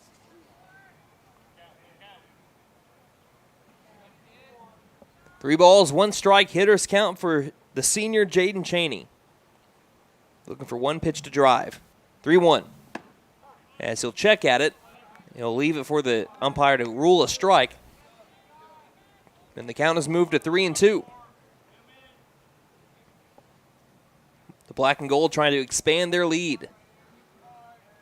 Payoff coming up from Barker. The pitch. Swinging to miss for strike 3. Got him chasing low. And that's the first strikeout of the day for Blake Barker. 1 down. Runners at second and third for Gunnar Hodgel, who has a 100 base percentage today, 1.000. It's gone single, single, walk, single, hit by pitch in his 5 plate appearances. Jackson Lauerman is bobbing to the beat over at third, as this one's going to be a ground ball third base side, well foul for strike 1. So, as Hodgel was digging into the box to his walk-up music, Lauerman is over at third, already in his lead, just bobbing his head up and down. It's so funny because if you ever watch some of the players, especially at the beginning of games, you'll catch them, especially out in the outfield. They'll be doing that, dancing, just vibing. Yeah, just vibing, just moving. Just doing a little grooving. The 0-1 pitch from Barker. This one will miss low. Count even at 1 ball, 1 strike. 1's across the board. 1 down, 2. Outfield shifted to the right with the wind blowing the way that it is. So there's a huge gap in left center field. You hit a line drive past the shortstop, that's almost a guaranteed triple. 1-1. Upstairs, and that'll be 2 balls, 1 strike. And it's gotten kind of chilly from it being in the 70s for a good while, and then into the lower 80s for a little while, and now the storms that came in on Monday brought us down to the 50s. So here's a high fly ball. Wind's going to take it a little bit over to right center field. Simmons underneath it, makes the catch. Tagging up will be Lauerman, and Watkins does as well from second over to third, and that leads to the score being 3-1. It's another sac fly for McAlester. They've scored 3 runs on 1 hit so far.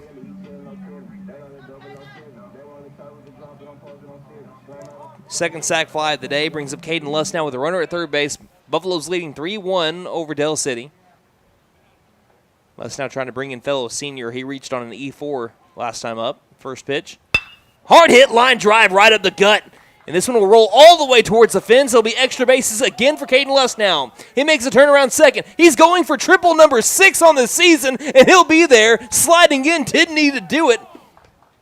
He'll throw the grenade towards the dugout, or at least we're all waiting for it. But that is a RBI triple again for Caden Luss now. That is his 3rd extra base hit on the day. His 2nd triple on the day. I want to make this right. That is for Luss now. Again, his 6th triple of the season. First pitch to Mullins, runs in on him. Nearly hits him in the hand. He pulls back for ball 1. Buffaloes take a 4-1 advantage. As Luss now's hot streak continues after going 2 for 4 with 3 RBI in the previous game. He smoked that one straight back from where it came and it rolled all the way towards the fence. I told you, as here's a pitch that bounces in to Mullins for ball 2. I told you if you hit one just past the shortstop, it's almost a guaranteed triple if you got a little bit of speed. He could have been there standing up. 2-0. Now one will clip the corner. Count moves to 2-1. Mullins right now is perfect on the day. He's 3 for 3 with 4 RBI going back to the last game. Has a sac fly in this one already, the 2-1. This one misses inside. And it's a hitter's count for Mullins, 3 balls, 1 strike. Braden Phillips is on deck. Barker working out the windup with less now a third. And the 3-1. This one will bounce in. It gets past the catcher, and here comes Les now. Like a Buffalo, he'll roam to home plate, scoring to make it 5-1. And Mullins will take his base. Brings up Braden Phillips. As the Buffaloes have scored all 3 runs with 2 down. Phillips is he grounded out to the pitcher on a little bit of a hop as here's a pickoff over to first, back in safely as Mullins paying attention there. 5-1 McAlester advantage, bottom of the second. Trying to keep this 2-out rally going as he'll foul this one off at the first pitch. And the count 0-1.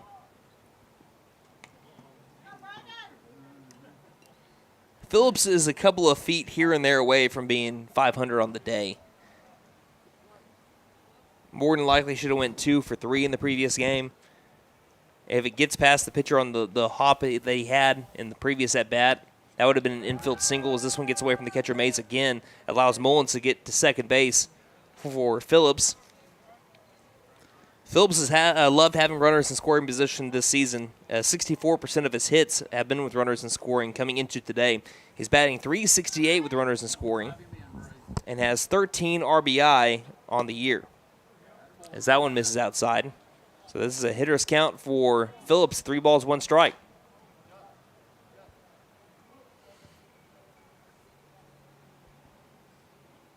Slightly open stance for the righty, and this pitch misses high. Excuse me, that was 2-1. That makes it 3-1. 3 balls, 1 strike. The scoreboard was quicker than I was looking back up at the play on the previous pitch. 3 balls, 1 strike. And Barker delivers. And this one misses high, and it misses the catcher and then hits the umpire. The umpire takes off his mask as Barker looks back towards the dugout. Jordan Clark is going to courtesy run for the pitcher Gannon Mullins, and after what was a weird motion right there, Barker kind of short-armed it, and he throws the ball over to the third baseman, Bizzell, and that'll be it for Barker. So with 2 down here in the bottom of the second inning, Del City makes a change. We'll make a change as well with some commercial breaks and get the new pitcher coming up in just a moment here on KNED. Hey guys, it's Sam from Sam Wampler's Freedom Ford in McAlester and Eufaula. With 2 locations to choose from, we have close to 200 vehicles on the ground and coming in. And with vehicles starting at $29.95, we have something for everyone. And if you need parts or service, we are loading up at both locations to serve you better. Plus, with our mobile service van and our pickup and delivery, we can help you with sales and service no matter where you are. So come see us at Sam Wampler's Freedom Ford in McAlester and Eufaula and let us make it happen for you. My wife makes the best lasagna, even in that old kitchen of ours. She deserves the best kitchen money can buy, but all our cash was tied up. So we went to the Bank N.A. for a loan for our kitchen remodel, and the folks at the Bank N.A. came through for us and our family. Plus, the Bank N.A. is local, so the money stays in town. Call 918-423-2265 or go into the Bank N.A. to get your loan for whatever your family wants or needs. The Bank N.A. Strong, secure, and ready to loan. Member FDIC. Equal housing lender.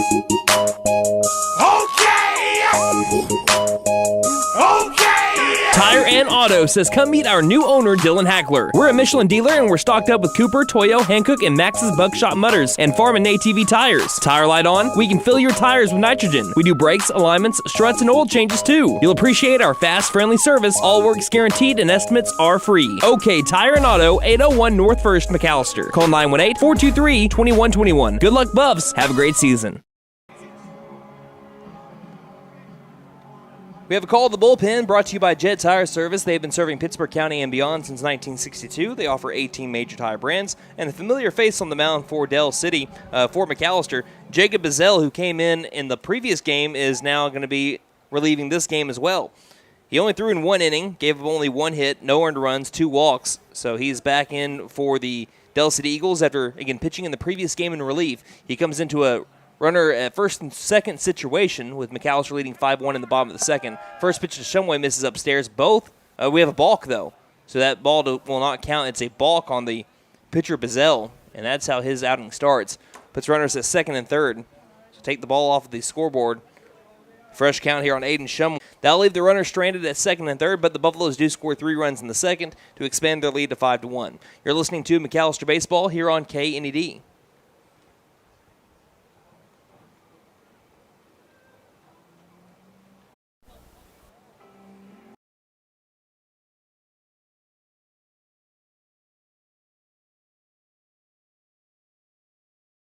Angel's Diner, Steakhouse, and Pub serves great breakfasts all day and juicy burgers too. Angel's Diner also serves brick oven pizza on Friday and Saturday nights from 5 p.m. to close. Angel's Steaks are certified Angus beef, and the pub offers beer, wine, and mixed drinks. Breakfast, lunch, and dinner make it Angel's Diner, Steakhouse, and Pub. 1402 South George 9 Expressway, McAlester. Call 918-423-2633. Open Monday through Saturday, 7 a.m. to 9 p.m. Sundays, 8 a.m. to 2 p.m. Like us on Facebook.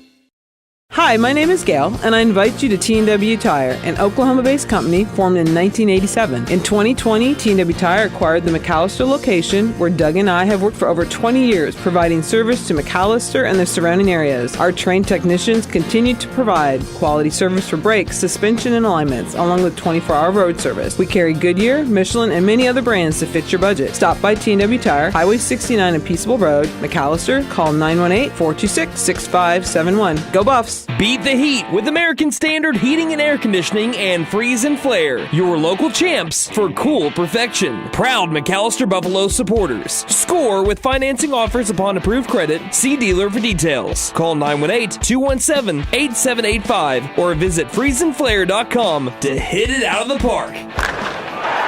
Licensed, bonded, and insured. Freeze and Flare, your home comfort, home run. License number 001-44485. Here at Reagan Auto, we offer a variety of services for your vehicle needs. AC and heat repair, brakes, tires, front end repair, alignments, electrical repair, and everything in between. We are proud to offer a select line of engines and transmissions backed by a 3-year, 100,000-mile nationwide warranty. Give us a call at 918-715-3236 or stop by and speak to one of our advisors about how we can help. 306 East Wyandotte in McAlester. From the team at Reagan Auto, thanks for your business. Buffaloes with a 5-1 lead heading to the top of the third inning. It'll be the 2-3-4 batters up for the Del City Eagles. Starting off with George Goldsby. Here's the windup in the first pitch to Goldsby, now playing third base as this pitch fills the zone for strike one. I don't think Goldsby liked the call as that hit the outside corner. Making McAlester up 5-1. Mullins in for his third inning of work. Here's the pitch. Curveball got him chasing at the turf for strike two. There's been one ball put in play in the first 2 innings by Del City, and it was the line out to the left that was hit on the screws by Blake Barker. But Lauerman was in the right place at exactly the right time to leave some runners stranded, as this pitch is a fastball missing high. And the count now 1-2.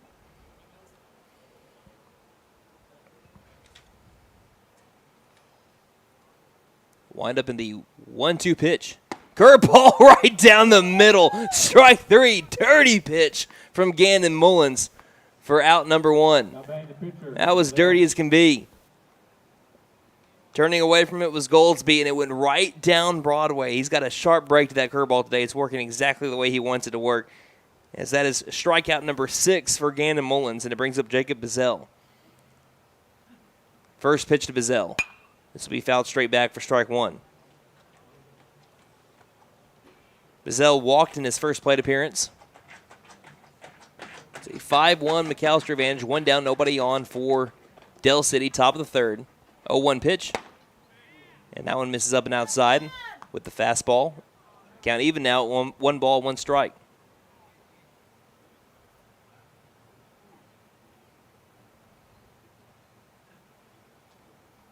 Mullins with the windup, and he deals. This one's going to be low. 2 balls, 1 strike. Now Bizzell ahead in the count. On the day, Bizzell is into his 4th plate appearance. He has struck out looking, grounded out, and walked. 2-1. Curveball. That one nearly filled the zone, too, and it got Bizzell almost running out of the box, and the count moves to 3-1. But that was just a little bit inside that time. So, again, a reason to kind of try to get out of the way there.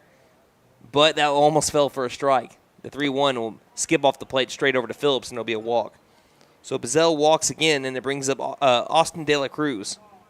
Now batting for Dell City, the DH. Something that Cruz. he and you have in common, Mr. Wheat. First name. Dela Cruz. No, that's his last name. Is that your middle name, De La Cruz? Austin De La Cruz Wheat. Yeah.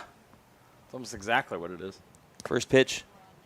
We'll skip off the plate once again. 2 consecutive pitches that has happened for ball 1. No, Edward. Your middle name's Edward. All right, easy. You How don't about we like- not you just don't- announce You don't like that on people there? knowing your middle name? It's for my safety. Why? I'm such a big star with the radio, you know. The 1-0. We swung on and missed for strike 1 from the lefty. Count even up at 1 ball, 1 strike. Yeah, how hard is it? I mean, it's got to be tough to be the third best DJ on K101. All I'm saying 3. is that when the ratings were out before I started working there, we was like third, second. Now we're number 1. 1-1 misses high for ball 2. 2 balls, 1 strike. Now we're number 1. I mean, the common denominator, me. No, I hear Fat Rat on Rock 105 has done a great job, but not Austin Wheat. He has done an incredible job. It's true. Cadillac Kid is a star. Here's a pickoff over to first. Close play, but back in safely. Is the runner Bizel. 2-1 the count to Austin De La Cruz. I will admit, Cadillac Kid has got a ton of fans. He's got a golden voice. 2-1 will be fouled off back into the netting to move the count to 2-2. And if everyone's wondering, what are you talking about? We have a subtle plug here, I guess, just so that you guys can also know what we're talking about. On K101, if you're locally, or you can listen anywhere in the world as well, we'll continue on after this 2-2 pitch from Mullins. As it's swung on and missed for strike 3. He's up to 7 strikeouts, gets Austin De La Cruz swinging to bring up Dylan Simmons.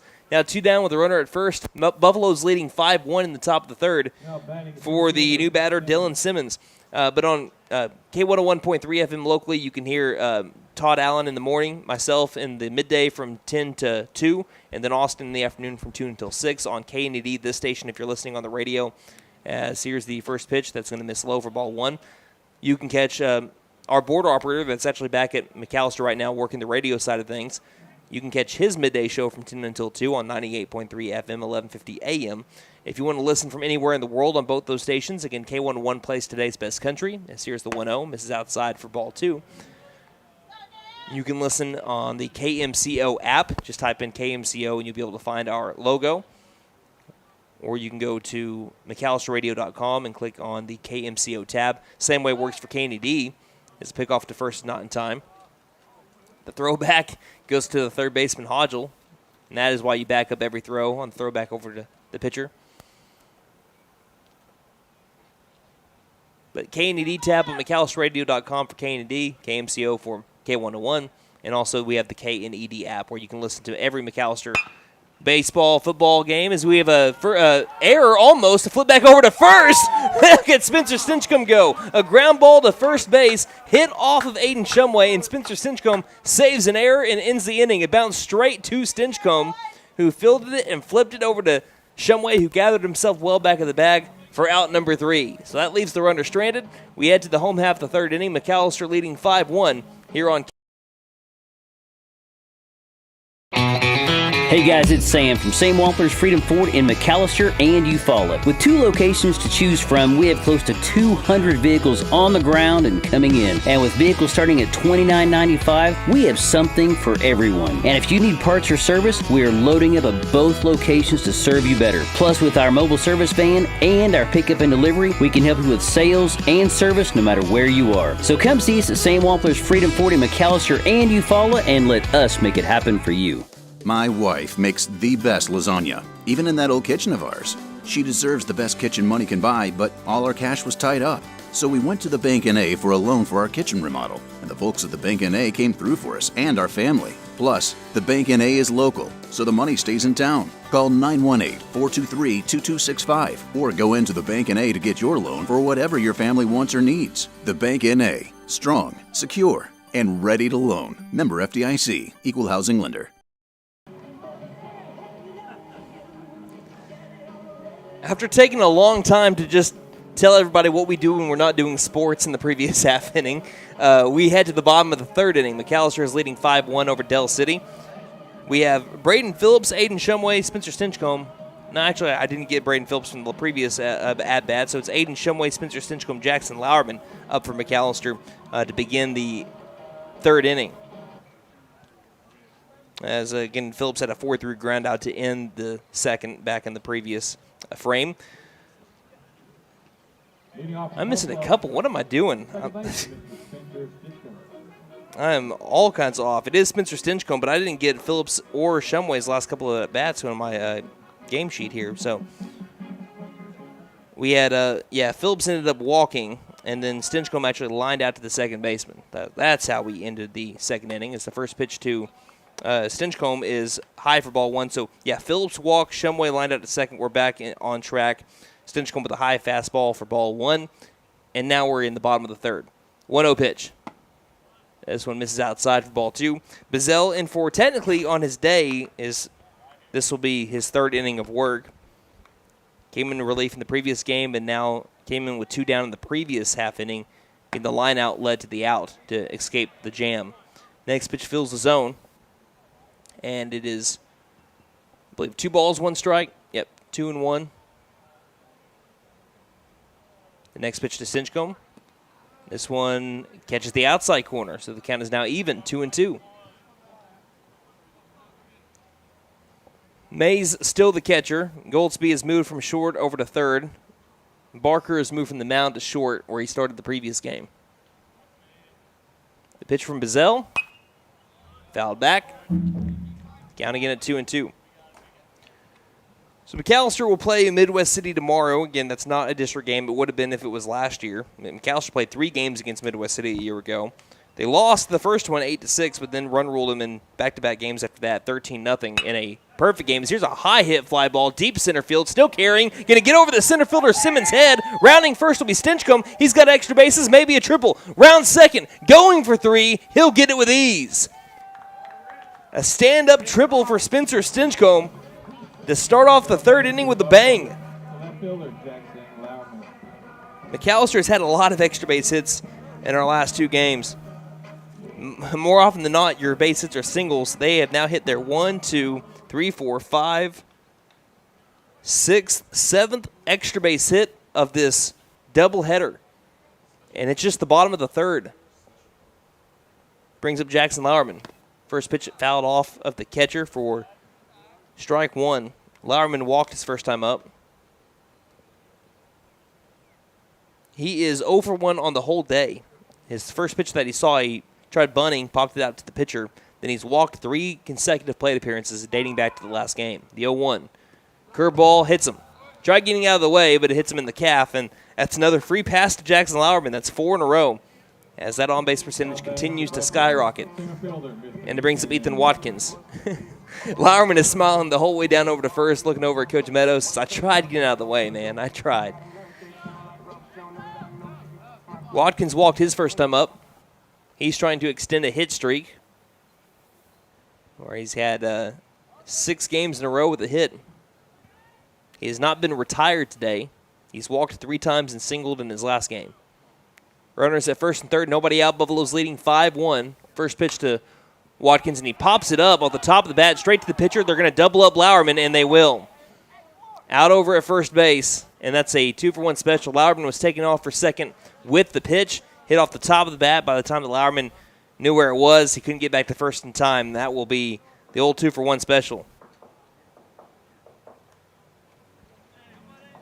So now from nobody out to 2 down, still a runner at third, and McAlester leading 5-1. Brings up Jaden Cheney. Struck out swinging his first time up. First pitch bounces. What a great snag by the catcher, Mays. Stinchcomb was almost halfway down the third base line getting ready to score, and he had to skirt and go back over to third. 1 ball, no strikes. Skirt. Stop. Count is 1-0. Here's the pitch. Curveball, long looping curveball, had Cheney well out in front, and the count is now 1-1. Bazell trying to make this the first inning which McAlester has not scored against Del City. 1-1. This one's low, gets to the backstop, but again, it bounces almost straight back to the catcher, Mays. So wisely, Stinchcomb staying put. Count 2-1. And we have a time called as a field umpire is going to go speak with someone in the McAlester dugout.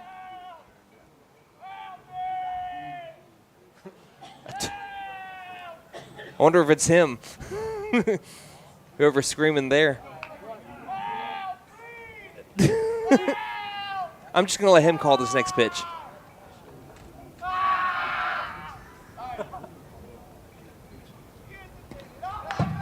Well, 2-1 gets behind the catcher. Here comes the play at the plate, and Stinchcomb is going to score standing, and that'll make the score 6-1. We need to try to translate that. So McAlester does get that run in from third. The count is 3 balls, 1 strike, 2 down. And they still have scored every inning.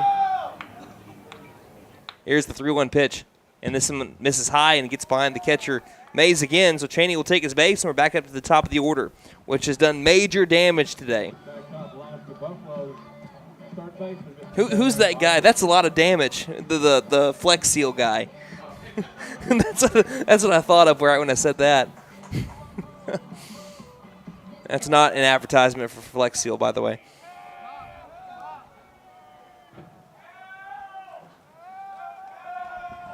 The top of the order has scored 13, has 13 runs batted in the doubleheader so far. Gunnar Hodgel, he's still perfect on the day, 3 for 3 with 2 RBI. Today he's been hit by a pitch, as this one's going to be popped up, foul territory, and out of play, as the wind will take this even further. And still running was Cheney. This one was well out of play, but Cheney was just booking it. He was determined to get to third, but he'll take the shortcut and get back over to first after the foul ball. Count is 0-1, 2 down.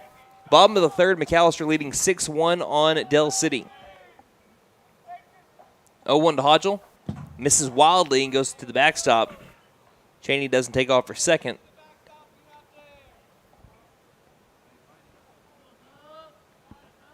And the count at 1-1 on Hodgel.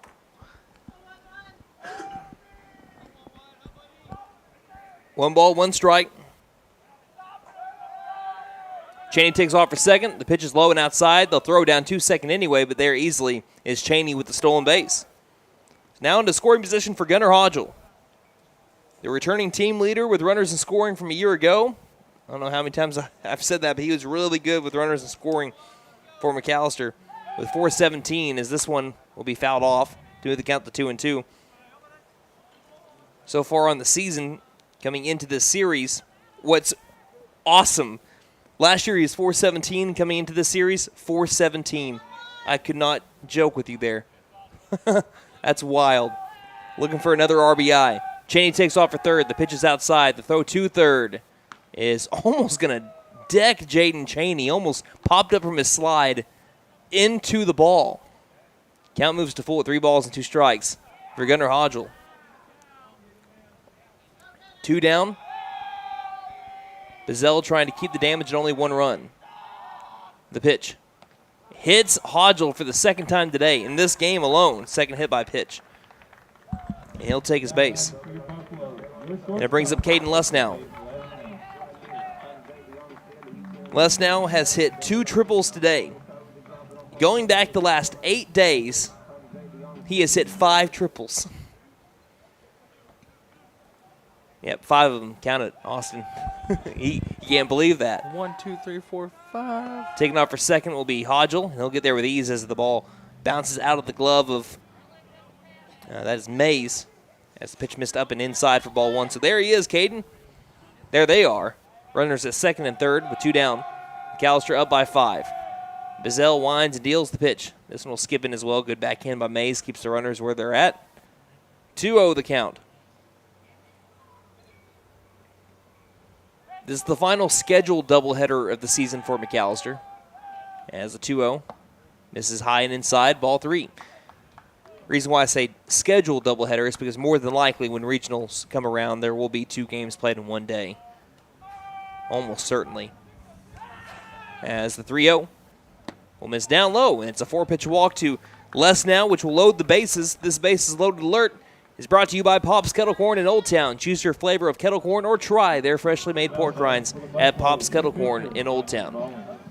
So Gandon Mullins with a chance to help out his own cause. He is perfect today. He is 3 for 3 with 4 RBI. In this game, he's hit a sac fly and walked. First pitch, low and inside for ball 1. 2 down, McAlester has scored a run and then loaded the bases all with 2 down. The 1-0, line drive, right center field. This one will land and it'll score 1. It will score 2. Rounding seconds less now. He'll take third with ease. And that's a 2 RBI single for Gandon Mullins, as he has now hit 6 RBI on the day, brought in 6 runs himself. And McAlester has officially broken open and made it 8-1.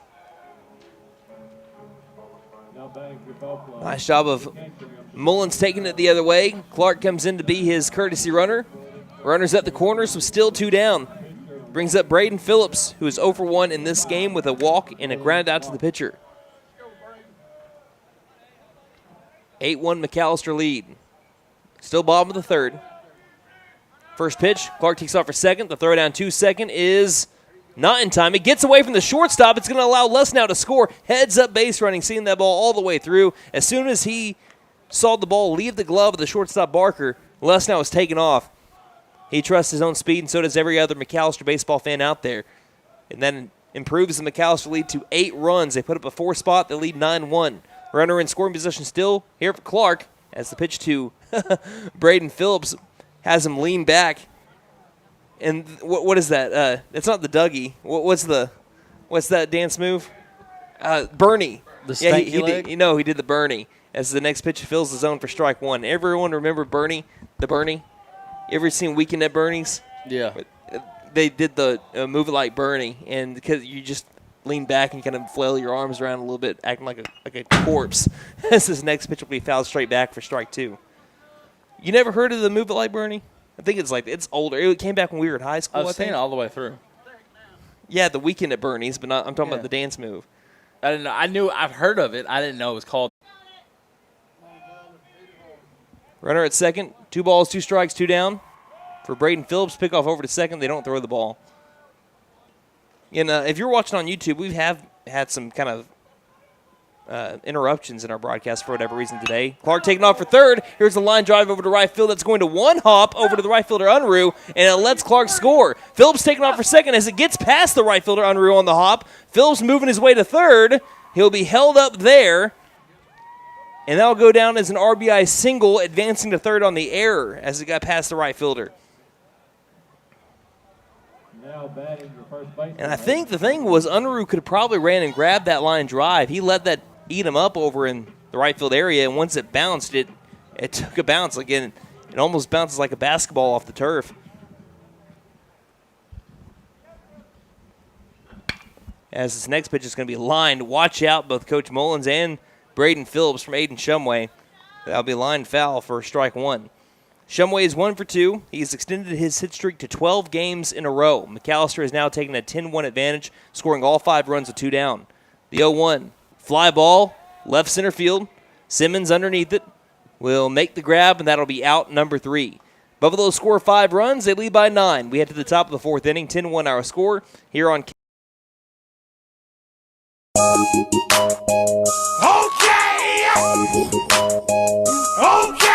Tire and Auto says come meet our new owner, Dylan Hackler. We're a Michelin dealer and we're stocked up with Cooper, Toyo, Hankook, and Max's Buckshot Mutters and Farm and ATV tires. Tire light on, we can fill your tires with nitrogen. We do brakes, alignments, struts, and oil changes too. You'll appreciate our fast, friendly service. All work's guaranteed and estimates are free. OK Tire and Auto, 801 North 1st, McAlester. Call 918-423-2121. Good luck, Buffs. Have a great season. Graduation is only a month away. And Finn Nissan in McAlester has some great deals to celebrate the graduate of your family. Come get a 2024 Nissan Kicks for only $299 a month. Or come get a 2024 Nissan Sentra for only $299 a month. And remember, we don't just sell great vehicles, we buy them too. Don't forget to tell them Maddie sent ya. Fenton Nissan is your best deal dealer. Shop us online now at FentonNissan.com. Angel's Diner, Steakhouse, and Pub serves great breakfasts all day and juicy burgers too. Angel's Diner also serves brick oven pizza on Friday and Saturday nights from 5 p.m. to close. Angel's Steaks are certified Angus beef, and the pub offers beer, wine, and mixed drinks. Breakfast, lunch, and dinner make it Angel's Diner, Steakhouse, and Pub. 1402 South George Knight Expressway, McAlester. Call 918-423-2633. Open Monday through Saturday, 7 a.m. to 9 p.m. Sundays, 8 a.m. to 2 p.m. Like us on Facebook.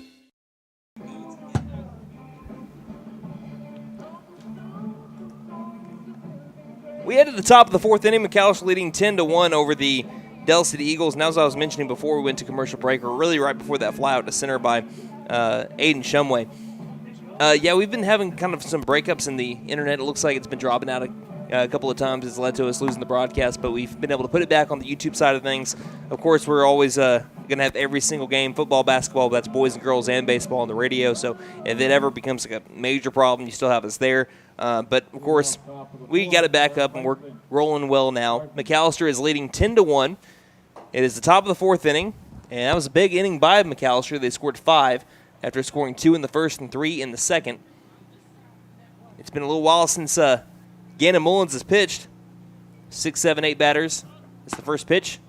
Will be in at the knees for a strike to Josh Hardiman, who struck out looking his first time up. The windup from Mullins and the 0-1 delivery. Swing and a miss for strike 2. The last inning that Mullins pitched in, it ended in a very strange way. As here's the 0-2 from Mullins. And he gets him on 3 pitches. Good morning, good afternoon, good night. Sit him down, throw it around, 1 down here in the fourth inning. And it brings up Ari Mays. That's the 8th strikeout of the game for Gannon Mullins. Brings up Mays, who struck out looking his first time up. He's 0 for 3 on the day with 3 strikeouts. First pitch is high for ball 1.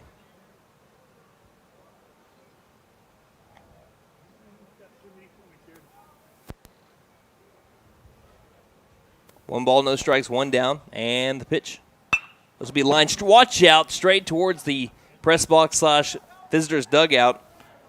And the count goes to 1-1. I think I hear some people in the other room at the press box saying, I wasn't scared. Count even at 1-1. Yes, they do call those ugly finders. The 1-1 pitch will catch knees for strike 2. Who was standing on top of the railing over there trying to get that picture over in the McAlester dugout? I would have been worried if the ball went at you there. Count is 1-2. Here's the pitch from Mullins. Swing and a miss for strike 3. Number 9 for Gannon Mullins. Gets him with the curveball. That's back-to-back strikeouts for the senior. He could get double digits if he can strike out the side. Kamari Wormsley worked a walk back in the second. First pitch. Misses above the letters for ball 1. It's so funny because after they do something really good, if you'll look into the field, each one of the players is doing some sort of random thing. Next pitch swung on and missed for strike 1. They're always doing celebration. Each one of them, especially over here on the left side of the field, they're always doing something, some little dance, or some of them will practice. The 1-1 swung on and missed for strike 2. Well, when you got someone like Mullins that's now working on his 10th strikeout, if he can get this one, you don't do a lot of fielding. Here's the 1-2 from Gannon. And he'll have to wait another pitch to see if he can strike out the side. That one misses high to move the count to 2-2. 2 balls, 2 strikes, 2 down. And the pitch from Mullins. Misses outside. Count runs full. 3 balls, 2 strikes.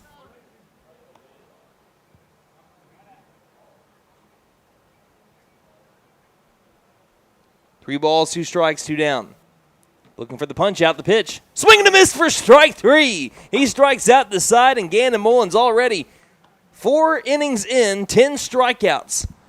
As the Buffaloes lead 10-1, trying to get at least a run in the bottom of the 4th, and if they can do so and hold Del City scoreless in the top of the 5th, we'll have back-to-back run rules. McAlester again up 10-1. They'll bring up to the plate Stinchcomb, Lauerman, and Watkins when we return here on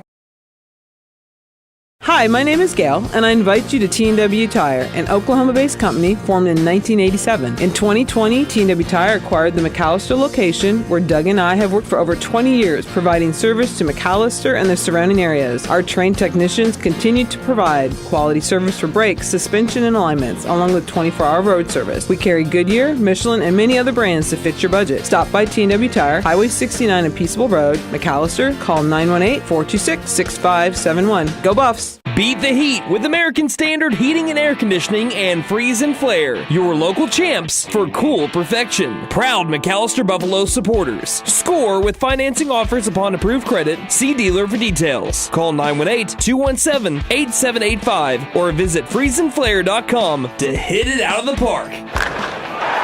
Licensed, bonded, and insured. Freeze and Flare, your home comfort, home run. License number 001-44485.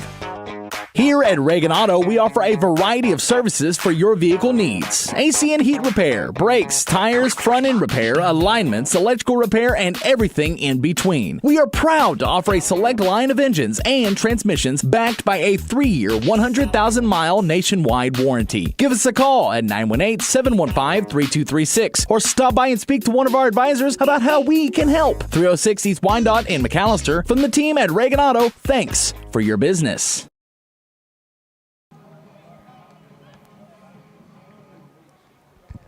We get to the bottom of the fourth inning. Again, McAllister's hoping for at least one run scored. If they can get that one run, then if McAlester can hold Del City scoreless in the top of the fifth, it'll be game over again.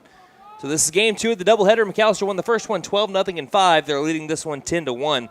It'll be Stinchcomb, Lauerman, and Watkins between the three. Stinchcomb is 1 for 2 with a triple. Lauerman is 0 for 0 with a walk and a hit by pitch.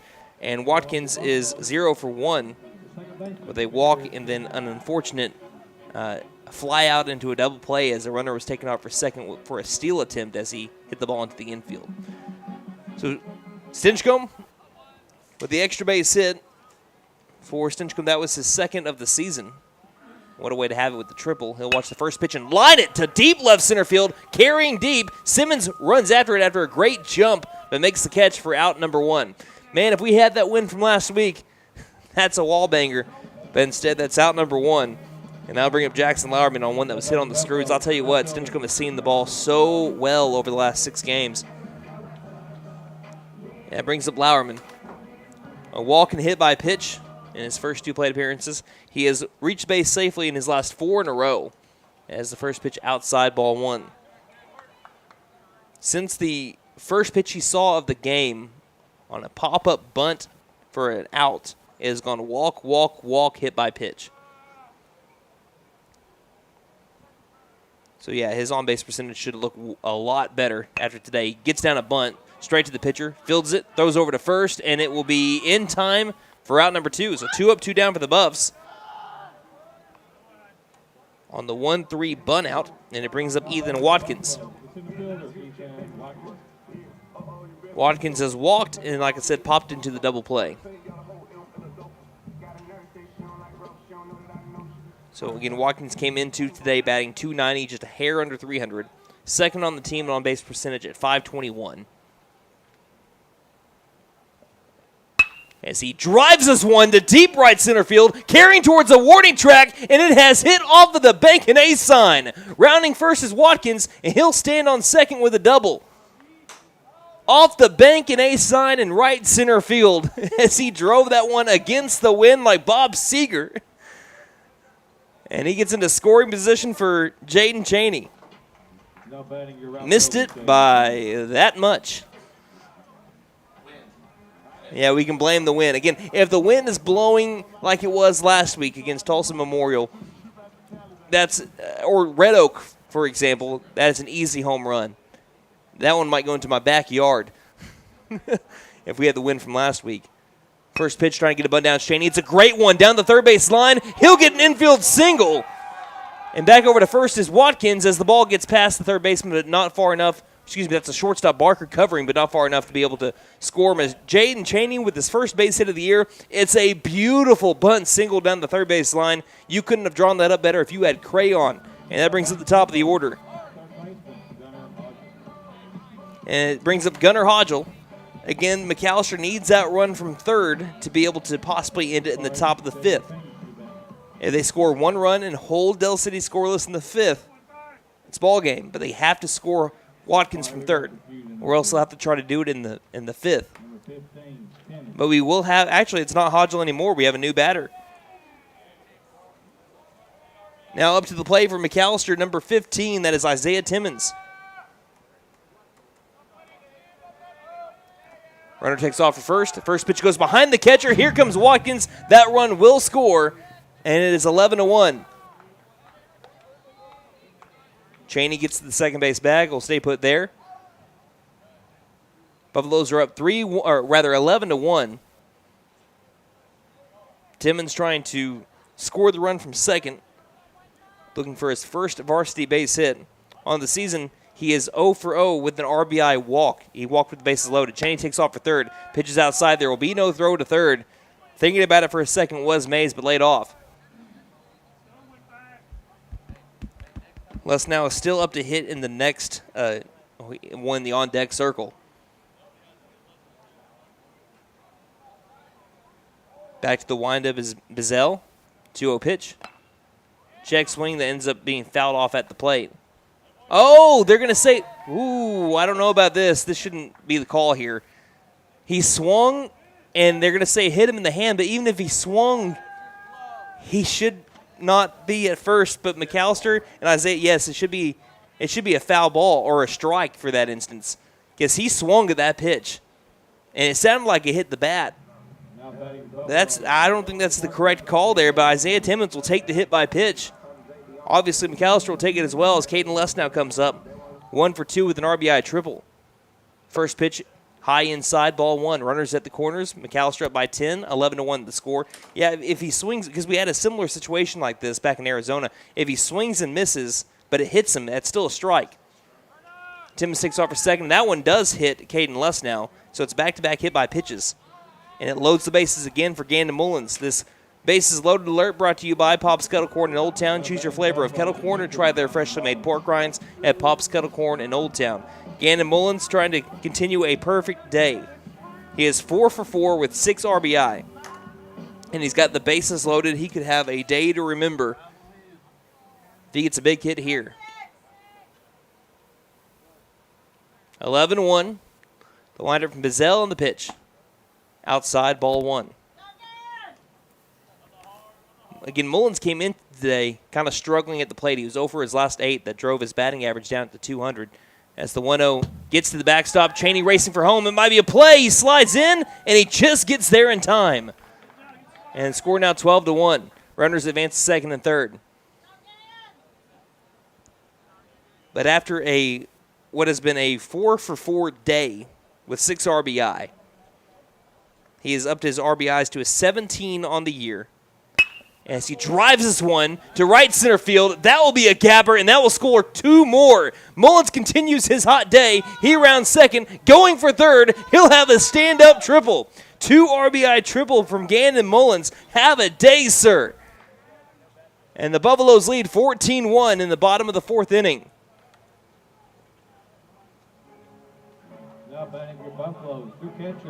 In this game, Gandon Mullins is 2 for 2 with 5 RBI. That will do.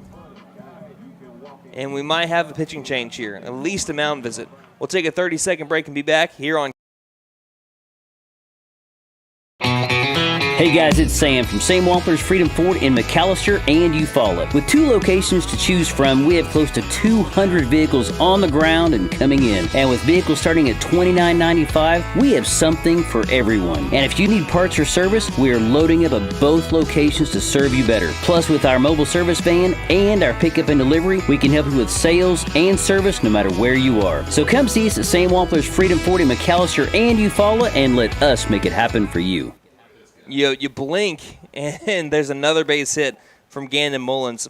Again, on his entire day, he is 5 for 5 with 8 RBI in this doubleheader against Del City. And Gandon's probably wondering, we need to play Del City more often, because he has seen the ball extremely well. He's coming out of a funk that he was in his last few games, and he has seen in one day his batting average should be closer to 300. His on-base percentage should eclipse 400, and he's up to now a team-leading 19 RBI.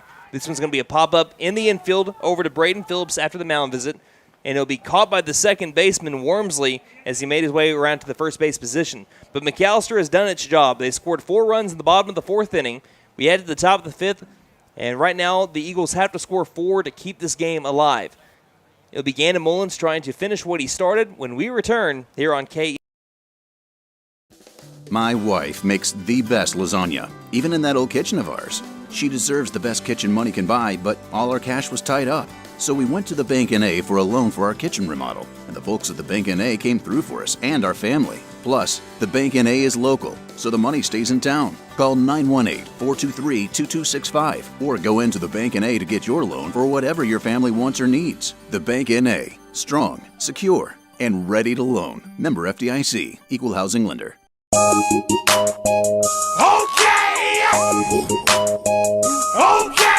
Tire and Auto says come meet our new owner, Dylan Hackler. We're a Michelin dealer and we're stocked up with Cooper, Toyo, Hankook, and Max's Buckshot Mutters and Farm and ATV tires. Tire light on? We can fill your tires with nitrogen. We do brakes, alignments, struts, and oil changes too. You'll appreciate our fast, friendly service. All work's guaranteed and estimates are free. OK Tire and Auto, 801 North 1st, McAlester. Call 918-423-2121. Good luck, Buffs. Have a great season. Graduation is only a month away. And Finn Nissan of McAlester has some great deals to celebrate the graduate of your family. Come get a 2024 Nissan Kicks for only $299 a month. Or come get a 2024 Nissan Sentra for only $299 a month. And remember, we don't just sell great vehicles, we buy them too. Don't forget to tell them Maddie sent ya. Fenton Nissan is your best deal dealer. Shop us online now at FentonNissan.com.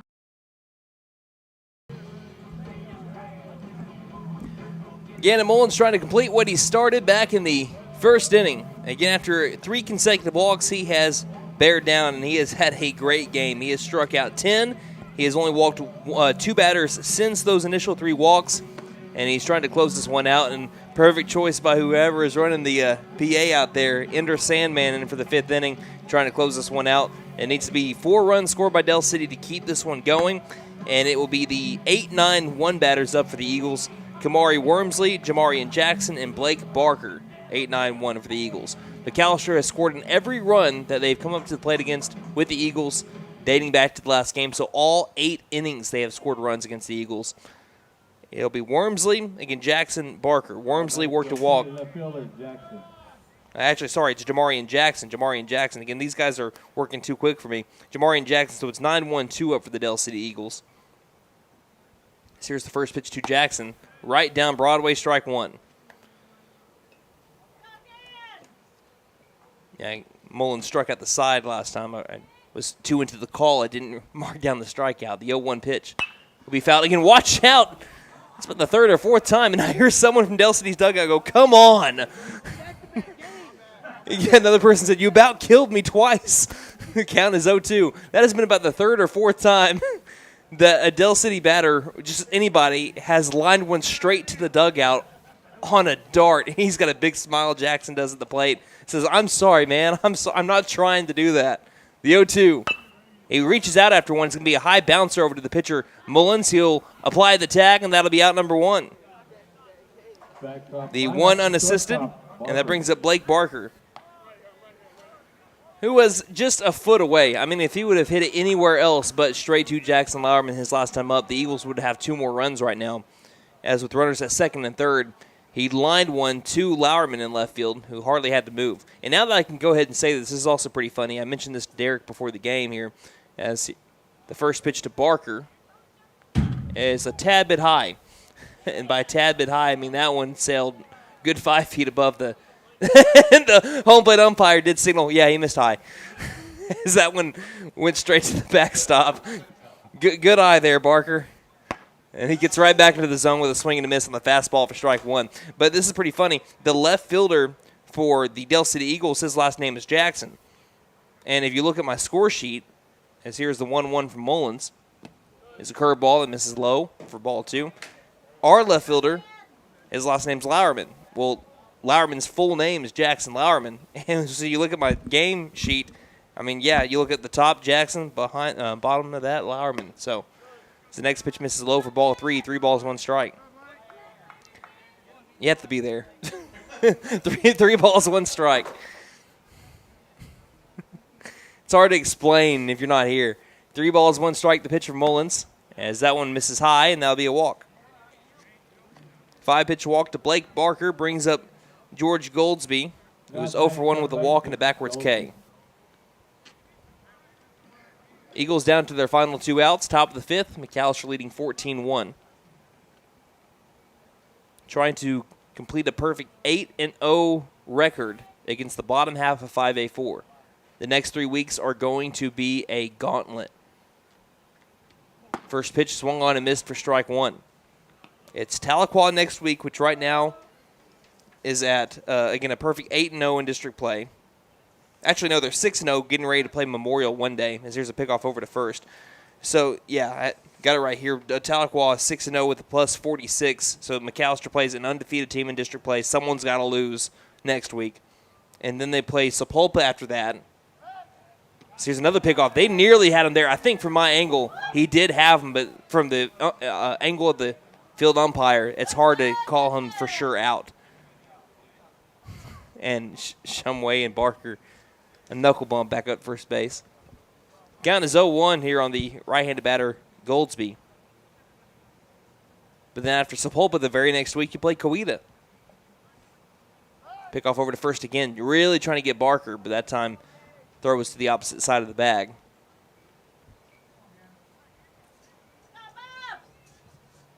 But if McAlester holds on, which it looks like they should, no problem here. As the 0-1 is a called strike. Trying to snap throw it was Phillips, but he couldn't transfer the ball from glove to hand well, and the count goes to 0-2. Yeah, they cannot finish any worse than 4th with a win today. It reminds me a lot of how 5A3 was last year. I think McAlester and everybody in the top half of 5A4 was undefeated going into the next last 3 weeks. Here's a swing and a miss for strike 3. The 11th K from Gandon Mullins. A frontwards K, and the Eagles are down to their final out. Jacob Bazell has not recorded an official at-bat in this game. He has walked twice. Runner at first, 2 down. What is now officially pitcher against pitcher. 14-1, Buffaloes lead top of the 5th.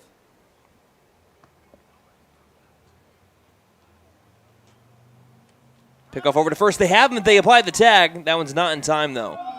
Just a little bit to the left of the bag. They had Barker full, but Barker just back in the nick of time. And we have a great view of the first base bag here. He was for sure safe on that. A throw to the bag probably would have had him. Barker takes off for second. Pitch is going to be fouled off. Into the sea of concrete. Count goes to 0-1. I think Shumway looked over towards the parking lot and was worried the hit would hit his truck. And he's talking with the first base coach. First base coach said, "Did it hit your truck?" And he goes, "No, it missed. Missed by a little bit." Counts 0-1. I swear if he said, "No, hit the gray truck," I'd be pretty mad. Counts 0-1. They have been throwing at Barker, trying to pick him off like the last 6 times. He takes off for second again, swinging a miss for strike 2. The throw down to second is snagged by Luss now. But the count goes to 0-2 on Jacob Bazell. Del City down to their final strike with a runner at second, down 14-1 in the top of the 5th with 2 down. Can Mullins rack up strikeout number 12 and complete the complete game? No hitter. The 0-2 pitch is in the turf for ball 1. And they throw over to third. He gets by the third baseman. Throw-in from Lauerman is going to be up the first base line. And that's going to be an error that leads to a run, so it makes it 14-2. So an error leads to another run scored by Del City, since the first inning. And it's now 14-2. They still need 3 more runs to keep this game going. And Mullins steps off the rubber and gets back into the windup. And here's the 1-2 pitch. Caught the outside corner, strike 3, got him looking, and it's a no-hitter for Gandon Mullins. That is a 2-run no-hitter for Gannon Mullins as he completes it with 12 strikeouts. McAlester wins 14-2. Ladies and gentlemen, Buffalo fans far and wide, grab that brush and paint that win column black and gold. The second career no-hitter for Gannon Mullins, as the last one he had was back over in Verdigris his sophomore year. That was a 7-inning, 8-0 no-hitter. This time he gets it 14-2 the final, and it ends it with a strikeout to Jacob Bazell. So again, 14-2 the final. McAlester gets the sweep. They win 6 in a row for the first time in 3 seasons, and they can finish no worse than 4th in 5A4. What a day to be a McAlester baseball fan. We'll recap it all and talk a little bit more about it when we come back. You're listening to McAlester Baseball here on KNED.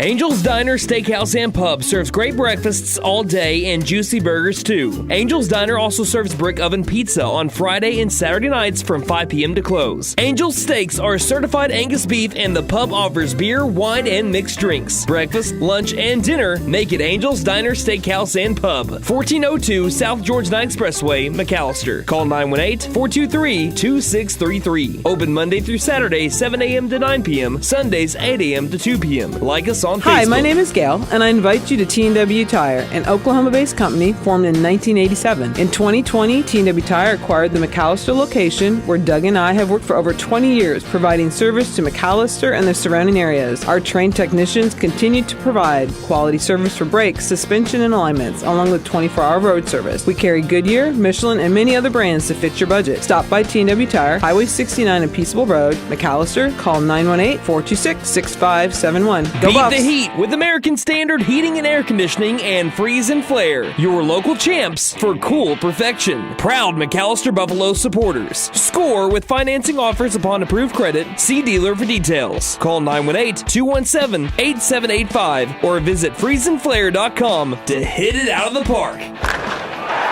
Licensed, bonded, and insured. Freeze and Flare, your home comfort, home run. License number 001-44485.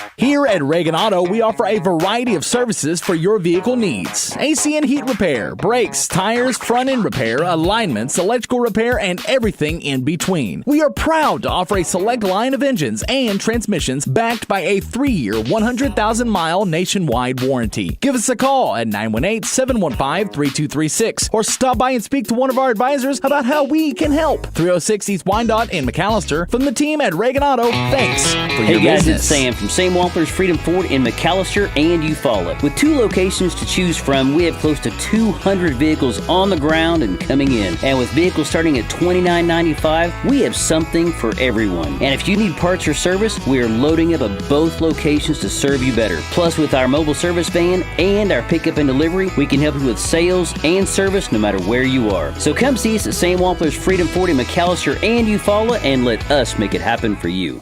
My wife makes the best lasagna, even in that old kitchen of ours. She deserves the best kitchen money can buy, but all our cash was tied up. So we went to the Bank N.A. for a loan for our kitchen remodel, and the folks at the Bank N.A. came through for us and our family. Plus, the Bank N.A. is local, so the money stays in town. Call 918-423-2265 or go into the Bank N.A. to get your loan for whatever your family wants or needs. The Bank N.A. Strong, secure, and ready to loan. Member FDIC, Equal Housing Lender.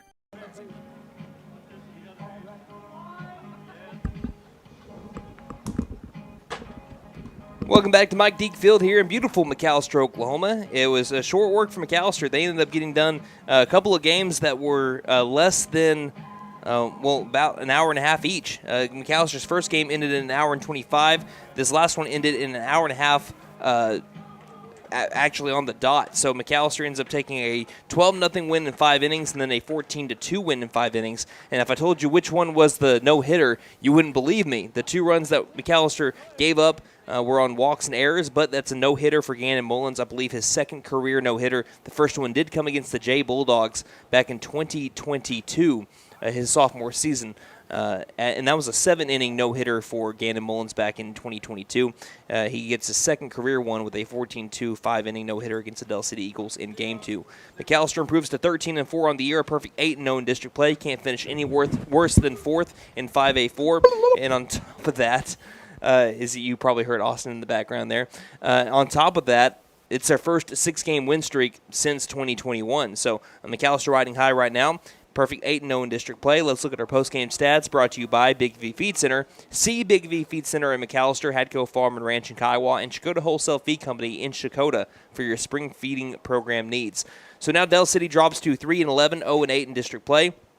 Only one team in the bottom half of 5A4 won a game, and it was Durant. They got really close to a lot of teams, and they finally took one. We told you back when we played Durant in the opening district opener that Durant was going to take one from one of the teams in the top half of the 5A4 district, and it ended up being Coweta with an 8-3 win over Coweta just a day ago. So that's why McAlester needed to sweep Del City to be able to ensure and guarantee a top 4 spot in 5A4, and that is exactly what they did today. So again, Del City in Game 2, no one had a hit. Barker went 0 for 1 with 2 walks. Goldsby went 0 for 2 with 2 strikeouts and a walk. Jacob Bazell went 0 for 1 with 2 walks and a strikeout. Austin De La Cruz 0 for 2 with 2 strikeouts. Dylan Simmons 0 for 2. Josh Hardiman went 0 for 2 with 2 strikeouts. Ari Mays went 0 for 2 with 2 strikeouts. Kamari Wormsley went 0 for 1 with a walk and a strikeout, and Jamarian Jackson went 0 for 2 with a strikeout and a ground out to first. There was only one hit in the 2 games for the Del City Eagles, and it was in the second pitch of the day. It was a triple to right center field. Eagles would not have a hit the remainder from Caden Lusnow and Gannon Mullins.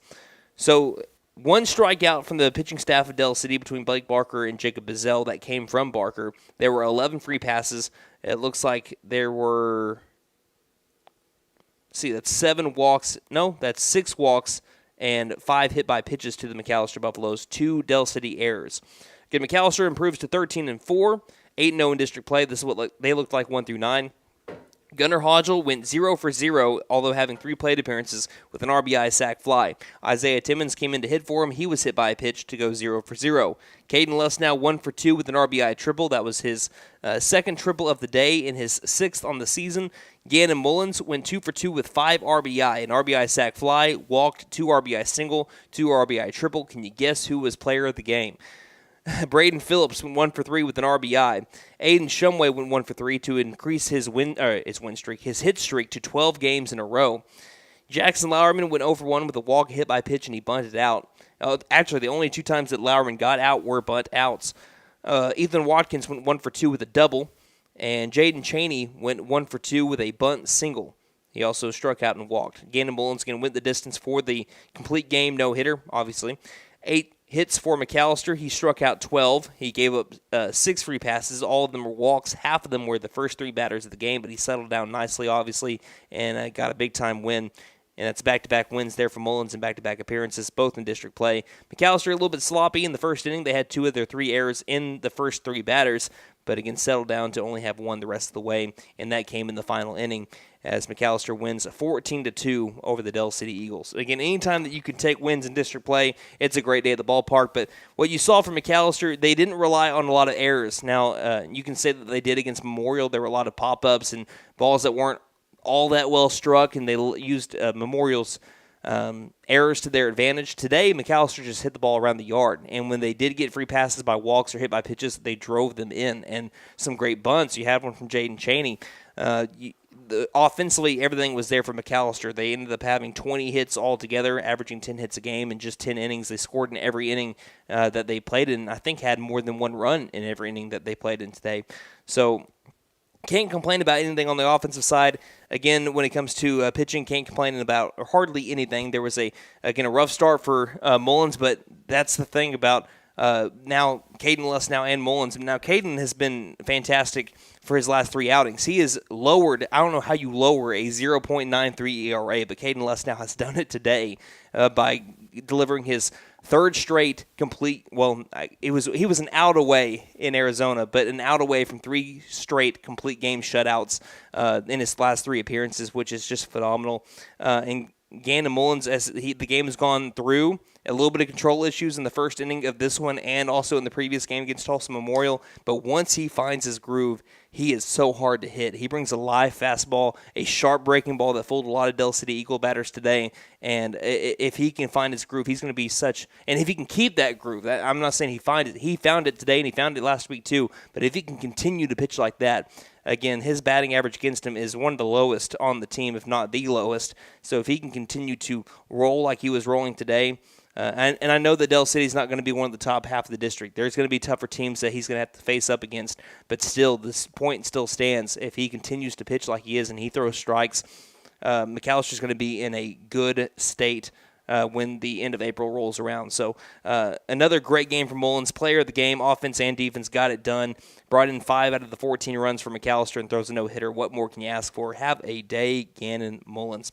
And that will do it for us today until we go tomorrow. Again, McAllister started their first and second of 5 games in 4 days, and they only get one off day before they have their next one. That'll be next Wednesday, because their next district games are going to be on the Eclipse Day on the 8th against Tahlequah here in McAllister, and then they go to Tahlequah on Tuesday. So the gauntlet will begin on Monday, April the 8th, against Tahlequah back here at Mike Deek Field. That'll be the next time that we're back here at this field. So 6 consecutive home games comes to an end for McAllister, but they were 6-0, and that is what you call a home stand. We'd like to thank our sponsors one final time: Sam Wampler's Freedom Ford, The Bank & A, OK Tire and Auto, Fenton Nissan, Angels Diner, T&W Tire, Freeze and Flare Heat and Air, and Reagan Auto. And a big thank you to our board operator, Mr. Wyatt the Cadillac Kid, back in the K&D studios, as well as Austin Wheat on the camera this afternoon. And thank you, the listener, for spending your Wednesday night with us. Until tomorrow, when McAllister is on the road over at Noble for the beginning of the Cleveland County Classic against their former district opponent, the Midwest City Bombers. This is Brandon Green saying, Buffaloes win. And don't just have a great night. Have a Buffalo night, everybody.